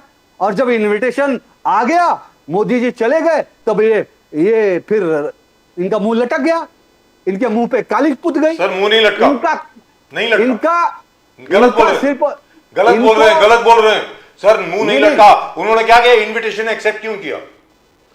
जब इनविटेशन नहीं आया था तो देखिए निमंत्रण नहीं आया है, जब निमंत्रण आ गया तब कहा के गए क्यों? जी गए क्यों? अब आप बोलिए। मतलब अफवाह फैलाने में चट भी मेरी पट भी मेरी। लेकिन मैं मेरे देश के 140 करोड़ की जनता जनार्दन को मैं हृदय से बहुत बहुत आभार व्यक्त करता हूं कि इस वक्त इस देश की 140 करोड़ की जो जनता है वो कांग्रेस और राष्ट्रीय जो इनके मानसिक विक्षिप्त प्राणी हैं उनसे अब कोई इत्तेफाक नहीं रखता है और उनकी बातों में अब कोई नहीं आता है। आप देख रहे हैं कि किस तरह से देश यशस्वी प्रधानमंत्री नरेंद्र मोदी जी के नेतृत्व में और उनके संकल्प पर नरेंद्र मोदी जी का जो संकल्प है कि देश को 2047 तक भारत माता को विश्व गुरु बनाना है, बड़गुजर अपने देश को, पांडे जी, भारत को संपूर्ण विकसित राष्ट्र बनाना है, बड़गुजर उस को दिशा लिया। में काम कर रहे हैं। और इसलिए 11 वर्ष मोदी जी के बेमिसाल हुए और आगे भी होंगे। पांडे और जी, भारत माता आप विश्व कल गुरु दाऊद को बनेगा। भी लोगे, आप कल दाऊद को भी लोगे, आप मसूर असद को भी लोगे। ये संजय राउत जी, द्विवेदी जी बैठे, संजय राउत जी का आरोप है बड़गुजर को जो आपने यहां सलीम कुत्ते के साथ नाच रहा था, ढोल रहा था, शराब पी के धुन हो रहा था, तभी नितेश राणे ने असेंबली में चिल्ला चिल्ला के कहा कि ये दाऊद के आदमी है, ये है, वो है। वही सलीम कुत्ता का साथी को आप ले लिया अपने पार्टी में, ऑपरेशन टाइगर के हिसाब से आप खत्म करना चाहते हो। संजय राउत, यूबीटी का सबका कहना है, द्विवेदी जी का कहना है, कल दाऊद को भी आप लोगे, मसूद अजहर को भी लोगे, इकबाल मिर्ची को भी लोगे। कोई लिमिट है कि नहीं मर्यादा का? पांडे जी, मैं संजय राउत से यह पूछना चाहता हूं कि आप जिस कुत्ते की बात कर रहे हो, तो उस कुत्ते को अभी तक हड्डियां आप क्यों खिला रहे थे? आप ही पाल पोस रहे थे ना उसको, आपके पार्टी में था ना। और सुनिए, देवेंद्र फडणवीस जी, मुख्यमंत्री जी ने स्पष्ट कह दिया है कि आरोप सिद्ध हुए तो उस पर पूरी कार्रवाई होगी, इतना ध्यान में रखिएगा, हमारा एकदम स्पष्ट है। और रही बात ये जो बेबुनियाद आरोप लगाने की ना, सर कि बेबुनियाद दाऊद नहीं, वो और तो इसके- आपके पार्टी के आदमी ने आरोप लगाए हैं सर। नितेश नहीं, राणे नहीं, जी सर। ने आरोप लगाए हैं। और कौन आरोप लगा रहा है?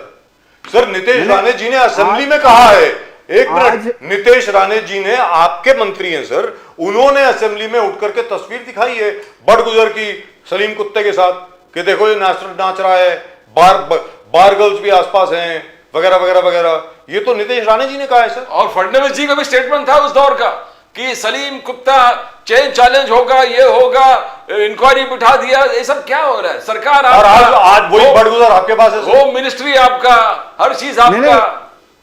इसीलिए तो मैं संजय राउत से पूछ रहा हूं ना कि जब वो कुत्ता आप पाल पोस रहे थे, आप अपने पार्टी में रखे थे, आप हड्डियां खिला रहे सर थे, चलो शिवसेना तब वो तो ठीक बेकार है था। ना, वो शिवसेना ठीक तो था, अलग लेकिन- पार्टी है, आपकी पार्टी तो नहीं, अच्छी नहीं, है नहीं, संजय सर, राउत- आपकी पार्टी तो अच्छी संजय है राउत की पार्टी सर, में आपकी पार्टी तो देशद्रोही शिवसेना नहीं है वादा ना। में ही थे ना, तो तभी क्या था? और देखिए, अरे सर आप अपनी बात कीजिए ना। हाँ, तो मैं अपनी बात कहता तो हूं। बड़गुजर को क्यों लिया आपने? जब मैं- नितेश राणे आपके मंत्री ने कहा कि ये नाच रहा है स्मगलर के साथ, और जो आदमी बाद में 12 मार्च का आरोपी है उसके साथ ये नाच रहा है, तो उसको आपने अपनी पार्टी में क्यों लिया सर? देखिए, देवा भाव मुख्यमंत्री आदरणीय देवेंद्र फडणवीस जी ने स्पष्ट कहा है कि ये अभी तक आरोप सिद्ध नहीं हुआ, जिस दिन आरोप सिद्ध होगा उस पर पूरी कार्रवाई होगी और हम किसी भी गलत गतिविधि का साथ नहीं देंगे। ये स्पष्ट तौर से हमारी पार्टी की बिल्कुल सर, भूमिका है, I- स्पष्ट भूमिका कहा है, है, और I मेरी agree भूमिका with मैं you. आपके सामने रख रहा हूं। I लेकिन agree with ये you. मैं उद्धव ठाकरे की पार्टी जो है, जो बम ब्लास्ट के आरोपियों को लेके जो विधानसभा चुनाव, लोकसभा चुनाव में पाकिस्तान का झंडा लेके प्रचार कर रहे थे, वो उनको कोई मौलिक नैतिक अधिकार नहीं है ये प्रश्न करने का। लेकिन पहले सर, तो ये बताए, मैं बम आपसे ब्लास्ट के जानना आरोपी चाहता हूं। इनके रैलियों में क्या कर रहे थे? शैलेश पांडे बम जी, ब्लास्ट के आरोपी इनके रैलियों में क्या कर सर, रहे थे? वो तो वो जवाब हिंदू देंगे ना। सम्राट तो ये बोले सर, वो कि जवाब कांग्रेस देंगे। के साथ जाएंगे तो मैं मेरी शिवसेना की दुकान बंद कर दूंगा। इन्होंने तो हिंदू हृदय सम्राट बाला साहब ठाकरे जी के विचारधारा को अरब सागर में तिलांजलि दे दी। बाला तो साहब सर, आप ठाकरे ये जी के बताएं- विचारधारा को तिलांजलि दे दी। बाला साहब ठाकरे जी का अपमान किया, हिंदुत्व की विचारधारा का शैलेश अपमान पांडे किया, जी। महाराष्ट्र के हित का अपमान किया। इनके मुंह से ये कोई शोभा नहीं देता है। ये बाला साहब ठाकरे तो बड़े खुश हैं सर। ये भोपू अब महाराष्ट्र सुनने का आदी नहीं रह गया है। तो ये बता दें शैलेश पांडे जी, छोटी सी बात है, जो खबर अभी नागपुर से आ रही है, नासिक से आ रही है, अलग अलग जगह से आ रही है, मैं आपको अंदर की बात बता रहा हूं। आप जानते हैं भारतीय जनता पार्टी के तकरीबन सभी लोगों को बहुत अच्छी तरह जानता हूं, बहुत अच्छे मित्र हैं सर। लोग खुश नहीं है, वेरी फ्रैंकली स्पीकिंग। इस किस्म के लोग अगर आप पार्टी में लेंगे तो सर आपकी जो पार्टी की रैंक एंड फाइल है, मैं आपको अंदर तहे दिल से, हृदय से बोल रहा हूं sir, this is not good, very frankly it is not good for the image of the party.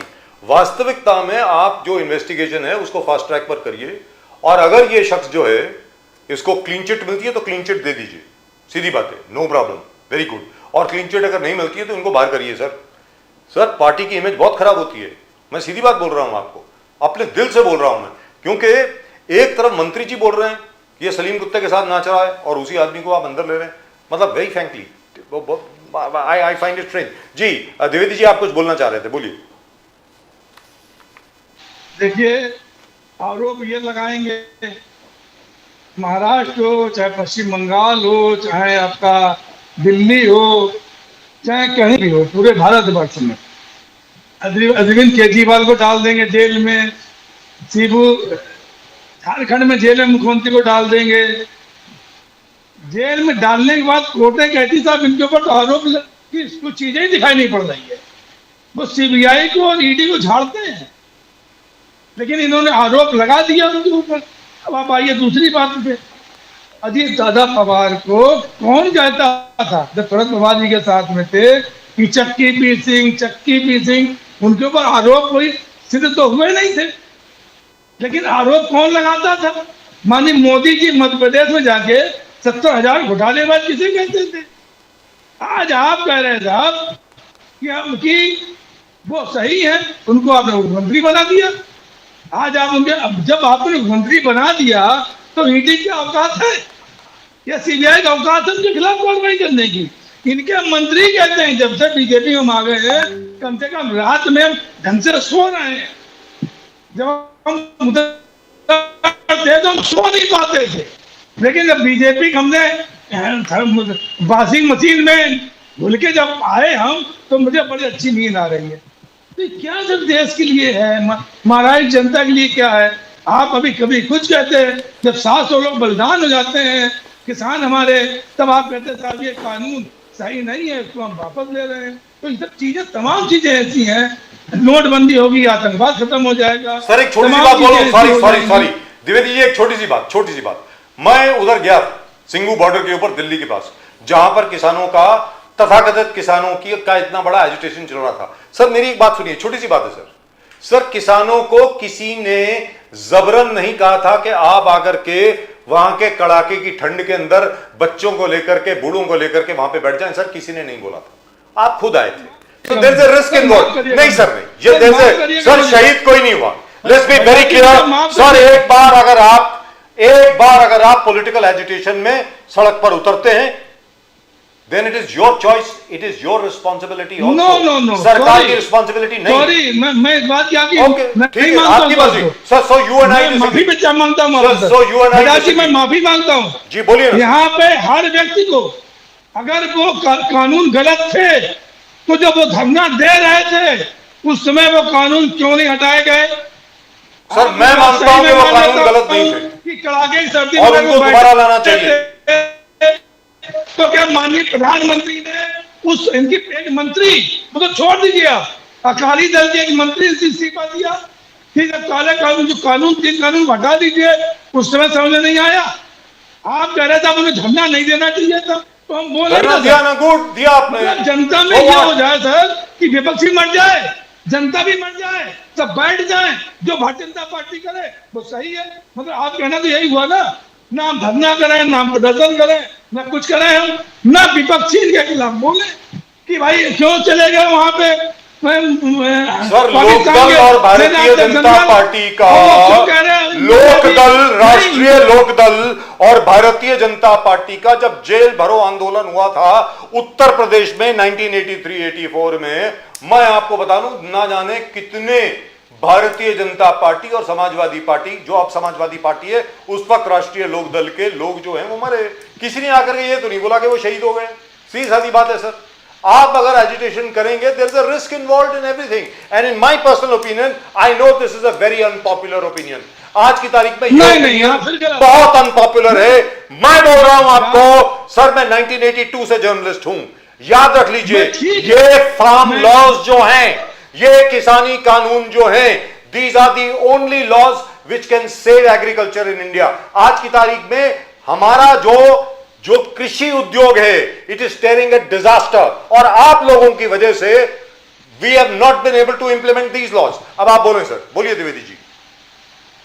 देखिए, मैं आपकी बात किसी कुछ गलत बात नहीं कर रहा, मैं कह रहा हूं कि अगर वो कानून में खामियां थी, देखिए मेरी बात समझिए सर, आपको जो आपने 8 महीने बाद उनको वापस लिया, नहीं लेना, पूरी टीवी चैनल वाले उनकी पढ़ाई कर रहे थे, तो माननीय मोदी जी को ऐसा क्या लगा कि साहब ये कानून गलत है, इनको वापस लेना चाहिए? मैं इतनी बात कह रहा हूँ। हमने धरना प्रदर्शन किया, वो मेरा राइट है sir, I agree with you, right है। मैं आपसे सहमत हूं। उसमें कोई बात होती है, बात आपकी की बात द्विवेदी में जी, जायज- मैं आपसे सहमत हूं। लेकिन बिल्कुल। अगर वो आपका एक मंत्री, केंद्र कैबिनेट मंत्री आपसे कह रहा है, आपकी टीम का सदस्य कह रहा है, तो आपको 7 महीने क्यों लग गए सर, 8 महीने क्यों लग गए? Correct. उस चीज को समझने में यही अंतर है sir. I No, agree with Dwivedi you. जी, पहले क्या- सरकारें थी, I agree. आप Sir, अगर आप इतने sir, on पुराने that हैं, there is no disagreement. सुनिए, द्विवेदी जी सुनिए, पांडे जी ने कहा कि सर, इंक्वायरी ये होगा GST और झूठ के दूध सर का मेरी दूध बात पानी। सुनिए, सुनिए ना, ये यही तो जीएसटी मनमोहन सिंह लाने वाले थे। सर एक बार सुन लीजिए प्रदीप जी, हाँ, यही जीएसटी मनमोहन सिंह लाने वाले थे, लेकिन जब विरोध हुआ वो नहीं लाए। आधार कार्ड गलत का किया। विरोध सबसे ज्यादा करने गलत वाले थे, किया। तो माननीय मोदी जी करने वाले थे। गलत आधार किया। कार्ड का विरोध मोदी जी ने सबसे नहीं ज्यादा किया, किया। मनमोहन सिंह जी ने गलत किया। भ्रष्टाचार। मनरेगा का विरोध अगर हुआ है, द्विवेदी पांडे जी मैं आपसे मनरेगा पूछता का हूं, विरोध हुआ, अरे सर पांडे क्या जी, बोल रहे हैं सर? पांडे जी, आदित्य ठाकरे जी कह रहे हैं कि रोड स्कैम एकनाथ शिंदे जी के वक्त पर जो हो गया, रोड कॉन्क्रीटाइजेशन का, आदित्य ठाकरे जी ने स्पीकर के सामने फाइल रखा, करप्शन चार्जेस दिखाए, एकनाथ शिंदे जी भी वहां पर थे मौजूद।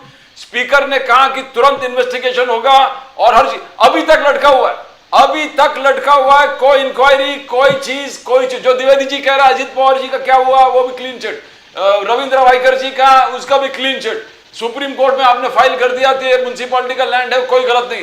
तो कहां न्याय मिलेगा द्विवेदी जी? अभी आप बोल रहे हैं बड़गुजर में न्याय मिलेगा, अब इंक्वायरी होगा।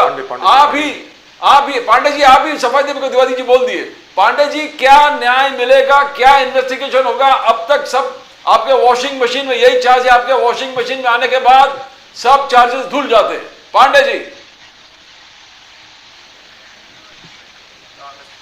जी देखिए, मैं कह रहा हूं इस वक्त देश में भ्रष्टाचार पे जीरो टॉलरेंस की नीति रखने वाले आदरणीय यशस्वी प्रधानमंत्री नरेंद्र मोदी जी प्रधान सेवक के रूप में कार्य कर रहे हैं। और मोदी जी की जो नीतियां जीरो भ्रष्टाचार के पर जीरो टॉलरेंस की नीति है। आपको याद होगा राजीव गांधी जी जब पूर्व प्रधानमंत्री थे, वो प्रधानमंत्री रहते हुए अपने भाषण में से कहे थे कि मैं दिल्ली से 1 रुपया भेजता हूं तो वो गांव तक पहुंचते पहुंचते 20 पैसा ही पहुंचता है, 80 सर पैसा बॉम्बे में गायब हो बोला जाता था। है। सर बॉम्बे में बोला था। हाँ, बॉम्बे में बोला वही 1985 में। जी जी, तो 80% का भ्रष्टाचार होता है, ये उस वक्त के प्रधानमंत्री ने खुले दिल से, बड़े दिल से बोला स्वीकार किया था। कोई और दो राय ये नहीं। कांग्रेस के राज्य में होता था जी। लेकिन आज नरेंद्र मोदी जी के जो नीतियां है, वो उस नीतियों के कारण ये जो जनधन के माध्यम से 60 करोड़ से ज्यादा अकाउंट्स खोले गए हैं ना, सर, वहां पे चाहे भी हो वो गया शुरू। किसान सम्मान निधि हो, वो जी। सीधा लोगों के जेब में जा रहा है। सर, वहां पर चाहे भी हो गया जितनी भी शुरू। योजनाओं की लाभार्थी है, उनके पैसे उनके सीधे जेबों में जा रहे हैं। जो भी लेन देन हो रहा है वो ऑनलाइन हो रहा है, वो डायरेक्ट खातों में जा रहा है, अकाउंट में जा रहा है। तो आप ये देखेंगे कि इस माध्यम से कहीं न कहीं भ्रष्टाचार पे जीरो टॉलरेंस करेक्ट। लेकिन सिद्ध शैलेश पांडे हुआ जी, है। और वहां ये पर भी किया आपको है सतर्क मोदी जी रहना ने। पड़ेगा। ये आज बिचौलियों का राज्य नहीं है, आज भ्रष्टाचारियों का राज्य नहीं है। आज सीधे सीधे लोगों को जो 1 रुपया मिलना है तो 1 रुपया मिलना है। किसान सम्मान निधि की दिल्ली से जो पैसा निकलता है, जब 6,000 मिलना है तो 6,000 उस किसान को मिलता है। केंद्र सरकार का, राज्य सरकार का 4,000 मिलना है तो 4,000 मिलता है। आज मुझे बताइए, मजदूरों, गरीबों, शोषितों, पीड़ितों के लिए कभी कांग्रेस पार्टी ने सोचा था क्या? लेकिन आज जो रोड पे रेडी पटरी वाले हैं, जो हॉकर्स लोग हैं, गरीब है, हैंड टू माउथ है, रोज मेहनत करते हैं, कुआं खोदते हैं, पानी पीते हैं, आज उनको भी स्वनिधि ऑनलाइन देने का काम किया, उनका अकाउंट खोल के दिया। उनको पहले गारंटी लगती थी, अरे 1,000-2,000 रुपए का भी लोन लेना पड़ता था तो आपको गारंटर्स लगते थे, बिना गारंटर के गारंटी के पैसे नहीं मिलते थे। गरीब आदमी कहां से गारंटी लाएगा, कहां से अकाउंट खोलेगा? आज उनको मुफ्त सर में वहां जीरो बहुत बैलेंस सतर्क रहना अकाउंट पड़ेगा आपको। और उनको 10,000 शैलेश पांडे जी, 20,000 सॉरी, आपको लोन इंटरप्ट कर रहा हूं। बिना गारंटी दिया गया और उनको डायरेक्ट अकाउंट में पैसे दिए शैलेश गए। पांडे जी, 1 मिनट आज प्लीज जी प्लीज। शैलेश पांडे जी, ये सारी स्कीम्स बहुत जबरदस्त हैं। कांग्रेस की भी स्कीम्स बहुत जबरदस्त थी इसके पहले। आप मेरी बात सुन लीजिए, आज की तारीख में भी मैं आपको बता रहा हूं, महाराष्ट्र की ही बात कर रहा हूं, न जाने कितने कोऑपरेटिव बैंक्स के बैंक मैनेजर्स हैं जिनको अरेस्ट किया गया है। ये भी बता दूं आपको। हाँ ठीक है, उसमें अपना जो एंटी करप्शन ब्यूरो है बहुत अच्छा काम कर रहा है फिलहाल, लेकिन पूरे देश के अंदर भी आज की तारीख में भी सर जो आप बोल रहे हैं ना, गारंटर लगते थे, ये लगते थे, वो लगते थे, वो ठीक है, खत्म हो गया है। लेकिन फिर भी जहां से बैंक से आपको लोन मिलता है, बैंक मैनेजर साहब अपना हिस्सा मांगते हैं, अभी भी आपको बता रहा हूं। और जहां तक बीमे का सवाल है, उसके ऊपर एक अलग से शो करेंगे sir. Let me tell you this, ये हिंदुस्तान है। हमारे हिंदुस्तान में लोग सर बहुत बहुत बुद्धिमान होते हैं, बढ़िया सर, बढ़िया। है तो आप उनकी कंप्लेंट करिए एंटी करप्शन से। सर बहुत सर हो चुके, मैं और कहां से बोल रहा हूं, मैं तो वहीं से बोल रहा हूं एंटी ना, करप्शन जो कंप्लेंट आई है वहीं से बोल रहा हूं, मैं भी वहीं से बोल रहा हमारे, हूं। हम उनको भी बख्शेंगे नहीं। भ्रष्ट अधिकारियों को बिल्कुल बख्शा नहीं जाएगा, उनको जेल के सलाखों के पीछे डाला जाएगा। द्विवेदी जी, सिंधुदुर्ग में छत्रपति शिवाजी महाराज का जो ग्राउंड है वो पूरा फिसल गए, एकदम ढेस हो गए। उस वहीं पर पहले भी छत्रपति शिवाजी महाराज का पुतला गिर गया था। तो क्या करप्शन का बोलिए द्विवेदी जी, आपको बोलना चाहते हैं, बोलिए। सर अभी बड़ी अच्छी बात हमारे शैलेश पांडे जी ने कही कि राजीव गांधी ने कहा साहब 1 रुपया देता हूं और 20 पैसे पहुंचते हैं। लेकिन शैलेश पांडे जी इसके पीछे मर्म नहीं समझ पाए कि आखिरकार वो प्रधानमंत्री एक गांव के आदमी के पास पैसा पहुंच रहा, 20 पैसा पहुंच रहा, मालूम कैसे पड़ गया। देखिए यही थी राजीव गांधी की सबसे बड़ी नियत, सबसे बड़ा विचार कि अगर हमने पैसा भेजा है वो पैसा किन सरकार से कितना पैसा वहां पहुंच रहा है, उसकी जांच कराई, निचले स्तर पर जांच कराई उन्होंने। और शैलेश पांडे जी क्या कह रहे हैं, हम साहब बैंक खातों में भेज रहे हैं। तो क्या बैंक खातों में जब पैसा जा रहा है, जो बिचौलिए हैं वो पैसा लेने नहीं पहुंच जाता होंगे माता जी से कि माता जी 700-800 रुपए दीजिए हमको, आपके पास इतना पैसा आया है? क्या संभव नहीं है ये? आप जांच करा लीजिए। अगर मेरी बात गलत निकल जाए तो मुझे कहिएगा। लेकिन राजीव गांधी ने जांच कराई और उन्होंने शायद स्वीकार किया। मैं सैल्यूट करता हूं माननीय प्रधानमंत्री राजीव गांधी जी को कि उन्होंने इतनी बड़ी बात देश की जनता को बताई और डरे नहीं, दिखे नहीं, हिले नहीं। उन्होंने कहा नहीं ये गलत है, 20 पैसे वहां, इसका मर्म उनके बताने का जो मर्म था वो ये मर्म था कि 20 पैसा नहीं पहुंचने चाहिए। जो इसके पीछे 80 पैसे ले रहे हो वो सतर्क हो जाए, वो सब जेल में जाएंगे अगर 80 पैसे उन्होंने लूटे। ये उनका मर्म था। आप तो हवा में बात कर रहे हैं। भ्रष्टाचार तो नहीं रोक पाए। वो 80 जो 1 रुपया पूरा का पूरा वो जनता के जेब में तो नहीं पहुंचा पाए राजीव गांधी जी। वो तो आज नरेंद्र मोदी जी 1 रुपये का पूरा 1 रुपया जनता के जेब में पहुंचा रहे ना कि नहीं बहुत अच्छे कानून है, बड़ा फायदा किसानों को होगा, वापस देने पड़े। जीएसटी का विरोध करते थे, जीएसटी लाना पड़ा। आधार कार्ड का विरोध करते थे, आधार कार्ड लाना पड़ा। तो भैया समझिए, पहले इस देश की नब्ज को समझिए। अभी नहीं समझे हो, अभी ये तीसरी बार बने 11 साल हुए हैं, अभी उसमें मत रहिए, तानाशाही मत रहिए, अपने को अहंकार मत करिए। द्विवेदी जी नब्ज तो आपने पहचानी है, जो हिंदू हृदय सम्राट बाला साहब ठाकरे के हिंदुत्व को विचारधारा को छोड़कर साष्टांग दंडवत हो गए कांग्रेस के सामने। आपकी बातों को सुनकर मुझे दया आ रही है आपके। और हिंदू हृदय सम्राट बाला साहब ठाकरे की आत्मा ऊपर से देख रही होगी तो उनको कितना तकलीफ हो रहा होगा ये लेकिन हवाबाजी तकलीफ हो रही है कि आप किस तरह से आज किस तरह से शिवसेना उद्धव बाला साहब ठाकरे कांग्रेस के पैरों में नतमस्तक है। कोई बात नहीं, हम पैरों में नतमस्तक हो, चाहे चरणों में नतमस्तक हो, चाहे कहीं गिरे पड़े हो, आप भी तो एक नाथ शिंदे के विचारधारा को छोड़ अजीत पवार के नतमस्तक हो, आप एक नाथ शिंदे के नतमस्तक नहीं हो।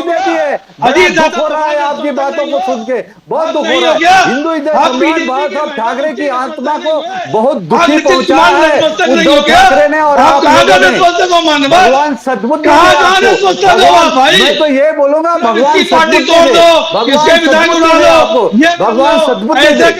लेकिन एक चीज तो है जेंटलमैन, एक चीज तो माननी पड़ेगी, भले द्विवेदी जी आप माने या ना माने, डीबीटी यानी डायरेक्ट बेनिफिट ट्रांसफर की वजह से लेबरर्स को, बाकी सब लोगों को जितना पैसा मिलना चाहिए था तकरीबन उतना ही मिल रहा है। इसके बावजूद कि बहुत लोगों ने कोशिश करी उत्तर प्रदेश में स्पेशली, और प्रदीप जी आपको याद होगा काफी कॉन्ट्रैक्टर्स जो थे, स्पेशली मनरेगा वाले जो कॉन्ट्रैक्टर्स थे, काफियों को जेल में भी डालना पड़ा।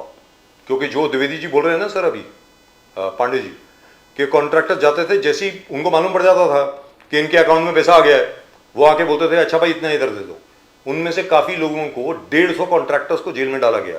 मैं सर तो last figure ये दे रहा हूं। कार्रवाई किया ना हमारे सरकार ने कार्रवाई करी के खिलाफ, वो इसका क्यों मतलब हुई ये है? कि पॉसिबल सबने क्यों पैसे हुई है? मांगे, सबने सर, पैसे नहीं मांगे, सर, जिन्होंने possible मांगे, क्यों हुई है? जिन्होंने भ्रष्टाचार करने की कोशिश की, आज वो जेल के सलाखों के पीछे है। इसीलिए तो मैं कहता हूं और मोदी वो जी ने उनमें से- जीरो टॉलरेंस किया भ्रष्टाचार के खिलाफ। सर जीरो काफी टॉलरेंस। कॉन्ट्रैक्टर सस्पेंड भी हुए हैं, नंबर 1। हाँ। और नंबर 2, अभी नहीं ये पॉसिबल क्यों हुआ है? अरे द्विवेदी जी सुनिए तो सही, ये पॉसिबल क्यों हुआ है? क्योंकि राजीव गांधी जी के वक्त ये टेक्नोलॉजी नहीं थी सर, सीधी सादी बात है। जैसे जैसे आगे सृष्टि बढ़ती है, जैसे जैसे एक एक चीज इवॉल्व होती है, we have got new technology with which to monitor कि क्या हो रहा है क्या नहीं हुआ। पहले तो क्या होता था सर, लोगों की कंप्लेंट भी नहीं लिखी जाती थी। आज तो आप फोन पे कंप्लेंट कीजिए ना। कैसे पता लगा कि कॉन्ट्रैक्टर मांग रहा है?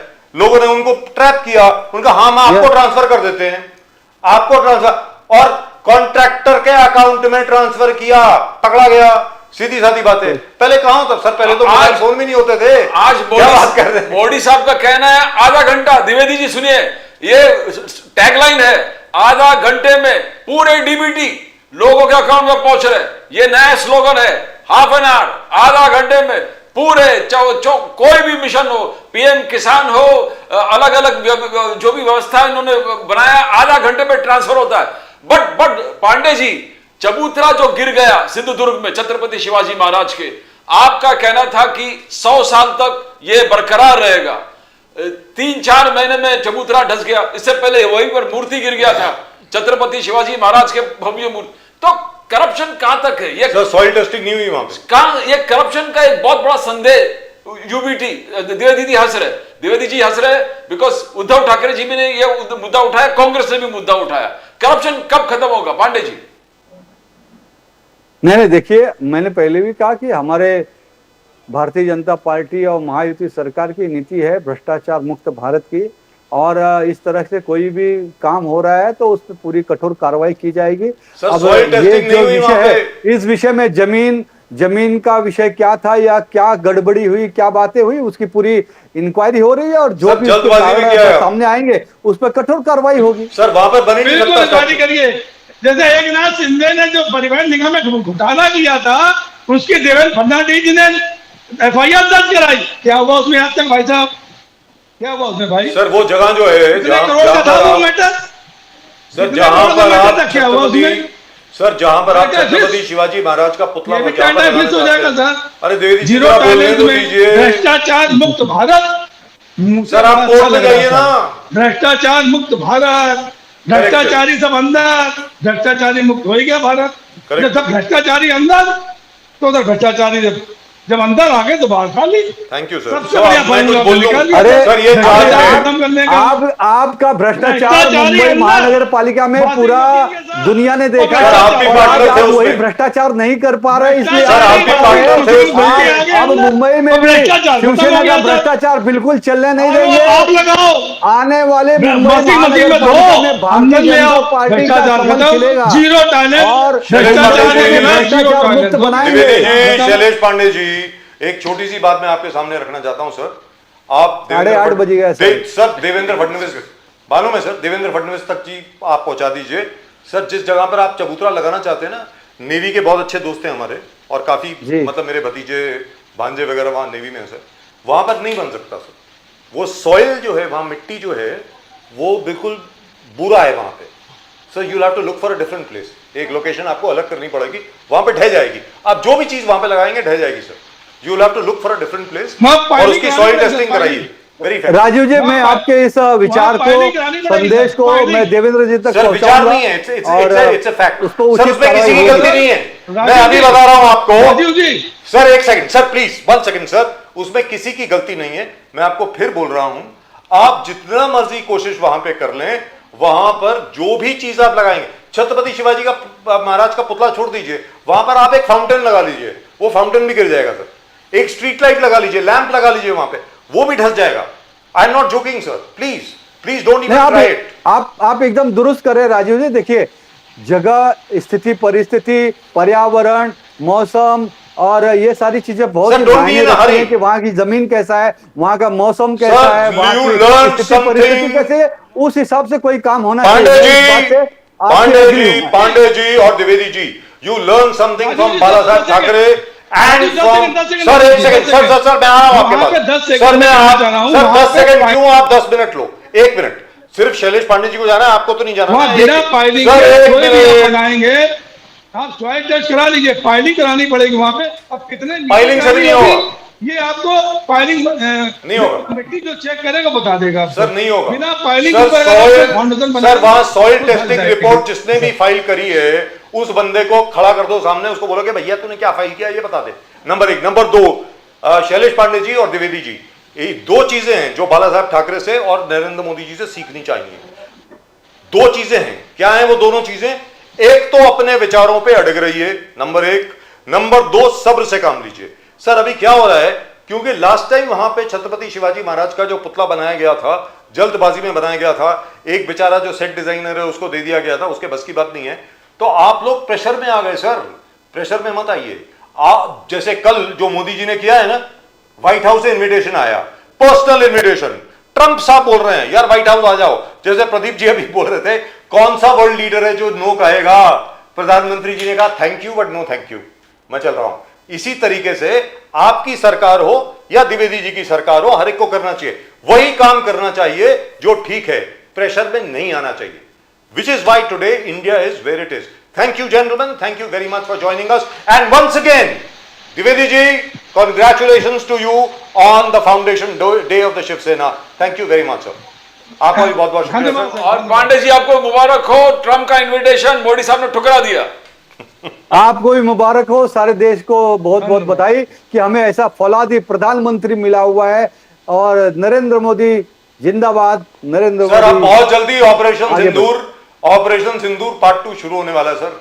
अभी देखिए आप क्या होने वाला है आगे, अंदर की खबर है, बोल नहीं सकते हम लोग चैनल के ऊपर। बहुत जल्दी शुरू होगा सर, बहुत मजा आएगा आपको, और जिसमें एक भी भारतीय जान नहीं जाएगी, ये भी बता दूं आपको। Thank you very much gentleman. जय हिंद, जय महाराष्ट्र, भारत माता की जय। ऑपरेशन सिंदूर जारी है। धन्यवाद। जारी है। भारत माता की जय। जय सिया राम। वंदे मातरम। जय श्री राम। हर हर महादेव। जय सिया राम सर, जय सिया राम। हर हर महादेव। हर हर Mahadev. Thank you, gentlemen. Thank you. But really and truly speaking, I think Modi did the wisest thing possible. He just said no to Trump. And that is the story actually. Modi साहब refuses Trump's invitation. और That's कोई it. बात ही नहीं करे उसमें, सिवाय आपके। बहुत जल्दी बात करेंगे, कल देखना इसी को डिस्कशन होगा बाकी सब चैनल्स के ऊपर। Sir Modi checkmated, let's be very clear, Modi checkmated mister Trump. Trump को मालूम नहीं है किसके साथ वो डील कर रहा है, गुजराती भाई है भाई। तुम्हें क्या क्या क्या लग रहा है तुमको कि वो आसिम मुनीर है? मतलब पाकिस्तानी को तुमने चुटकी बजाई, सीटी बजाई और आ गए भागते भागते दो मिलाते हुए। जहां तक मोदी जी का सवाल है, मोदी ने कहा भाई thank you but no thank you, so nice of you. और हमारे फॉरेन सेक्रेटरी साहब ने जो हमारे पास रीडबैक अवेलेबल था उसकी समरी सबको पढ़ा दी। Now the readback has to come from the White House. We would love to know if the president of the United States of America is telling the truth that he indeed brought about a ceasefire between India and Pakistan. We must thank him. Thank you very much, because we are all very grateful to you, so that there was no further loss of life, etc., etc. उसके लिए हम लोग आपके बड़े आभारी हैं। लेकिन अगर आपने नहीं किया तो वो भी बता दीजिए।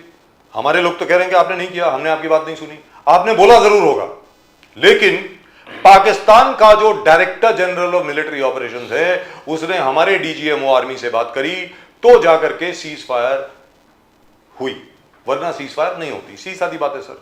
लेकिन अच्छा हुआ प्रदीप जी, युद्ध विराम हो गया मेरी समझ में तो। बिल्कुल। लेकिन अब आगे देखना है कि कल क्या होगा या आज रात को क्या होगा। ट्रंप साहब ने जो फ्रांस 24 टीवी है और जो सीबीएस न्यूज है, एबीसी न्यूज है, I don't know whether ABC is carried it और not, but ABC I just read they might have. CBS news has said military operational plans are ready and the Americans could attack Iran anytime. Now And they say the fighter jets already moved towards the targets. and the Iranians, by the way, have no air defense left. The skies are owned by the Israelis already. Now, I don't know whether the Americans will have boots on the ground, because if they do, there will be a huge protest all over the United States of America, because America does not want to get, most Americans don't want America to get embroiled in one more Middle Eastern war. बड़ी मुश्किल से middle east से वो बाहर निकले हैं, और अभी अगर आप वापस अमेरिकी फौजियों को वापस आप ईरान में भेज देंगे तो ना जाने क्या हो जाएगा, God knows. And this is not a war which you can win easily. Let me tell you this, and this is, I must get this off my chest. Iran is not Iraq. Iran is not a pushover. Just remember that. आपको अगर लग रहा है कि Iran भी Iraq की तरह है, आप लोग अंदर जाएंगे, सबकी ऐसी की तैसी कर देंगे, you will topple the regime, हो सकता है कि आप कर दें, लेकिन उसके बाद what you will have to face is something that you should really and truly be careful of. It might take you another 10 or 15 years just to be able to extricate yourself from Iran. But I think, sir, if they're talking about toppling the government, so they also know whom to install now. That means there's already a talk going on. There are talks going on with Reza Shah Pahlavi's son. That's what I'm That saying. is the Shah of Iran's son. Yes. Now I don't know how popular he is back in Iran. We don't know. You look at Iraq. Iraq has never been the same again. Iraq has never been able to achieve the kind of stability and prosperity it did under Saddam Hussein. I still remember, at one time it used to be said, in the entire Middle Eastern region, if there is one country which has stood by India, it is Iraq. Saddam Hussein's Iraq. And today, we don't even know who is the president of Iraq. We don't know. और उसके अलावा Baghdad में और बाकी हर जगह पे कितने bomb blast हुए हैं, कितने जाकर के कितने लोग मरे हैं. Look at the cost of war which America inflicts on the world. Now my point is very simple, Pradeep ji. What gives the right to the Israelis or to the Americans to decide which regime will rule where? Iran is a sovereign country. आप कौन होते हैं तय करने वाले साहब कि आप बाहर जाइए, उसकी जगह पर ये हमारा जो बंदा है ये रूल करेगा? इसका क्या मतलब हुआ? Today it is happening to the Iranians, tomorrow it might happen to us. Let's be very clear. We have to be very, very clear on one thing. Nobody has the right to determine which is the best form of government for which country. Certainly not the Americans. Their record has been terrible. Look at what they did to Libya. Look at what they did to Syria. Look at what they've done to Iraq. And look at what's happening in Yemen. The President of the United States of America has already declared war on North Yemen, on the Houthis. Well, God bless you. Afghanistan is another place. What a वो beautiful Afghanistan place. के बारे में तो बात ही ना करें तो अच्छा है sir. 1980, so you know, such a prosperous, beautiful place for everybody to come and visit. Don't you remember, Pradeep ji, you were in Air Bilkul. India. Yes. People wanted to go to Kabul. Yes, Bilkul. It Kabul used to was be a place. great posting. And Kabul was such a beautiful place under Zahir Shah. Bilkul. King Zahir Shah, it was And such a lovely place. And look what these love to guys did to travel there. it. People First the love. Soviets and then the Americans. Helped, Right. of course, by their pet dog, the Pakistanis. Yes. Pakistan जो है, मैं फिर बोल रहा हूं, मैं repeat कर रहा हूं, अमेरिका का कुत्ता बनना चाहता है. They always want to be the kept dog of somebody or the other. Today they are back. So all the Pakistanis must be very, very happy. As they used to say, जो पुरानी pictures आती थी ना featuring Pakistan, कि Pakistan is ruled by the 3 A's. Allah, America और army, और army, America और अल्लाह. ये तीन चीजें हैं, the 3A, AAA. They rule Pakistan. And Pakistan always wanted to be the dog of the United States of America, and now they are back to being the dog of the United States of America. They should be very, very happy. They are very God bless Pakistan. That's They are all that I very can happy say. because पूरे financial stress, distress, हर चीज vanish at one झटका. किसका financial distress sir? Army का. आज की तारीख में जो फौजी है ना, उनका फाइनेंशियल डिस्ट्रेस है सर.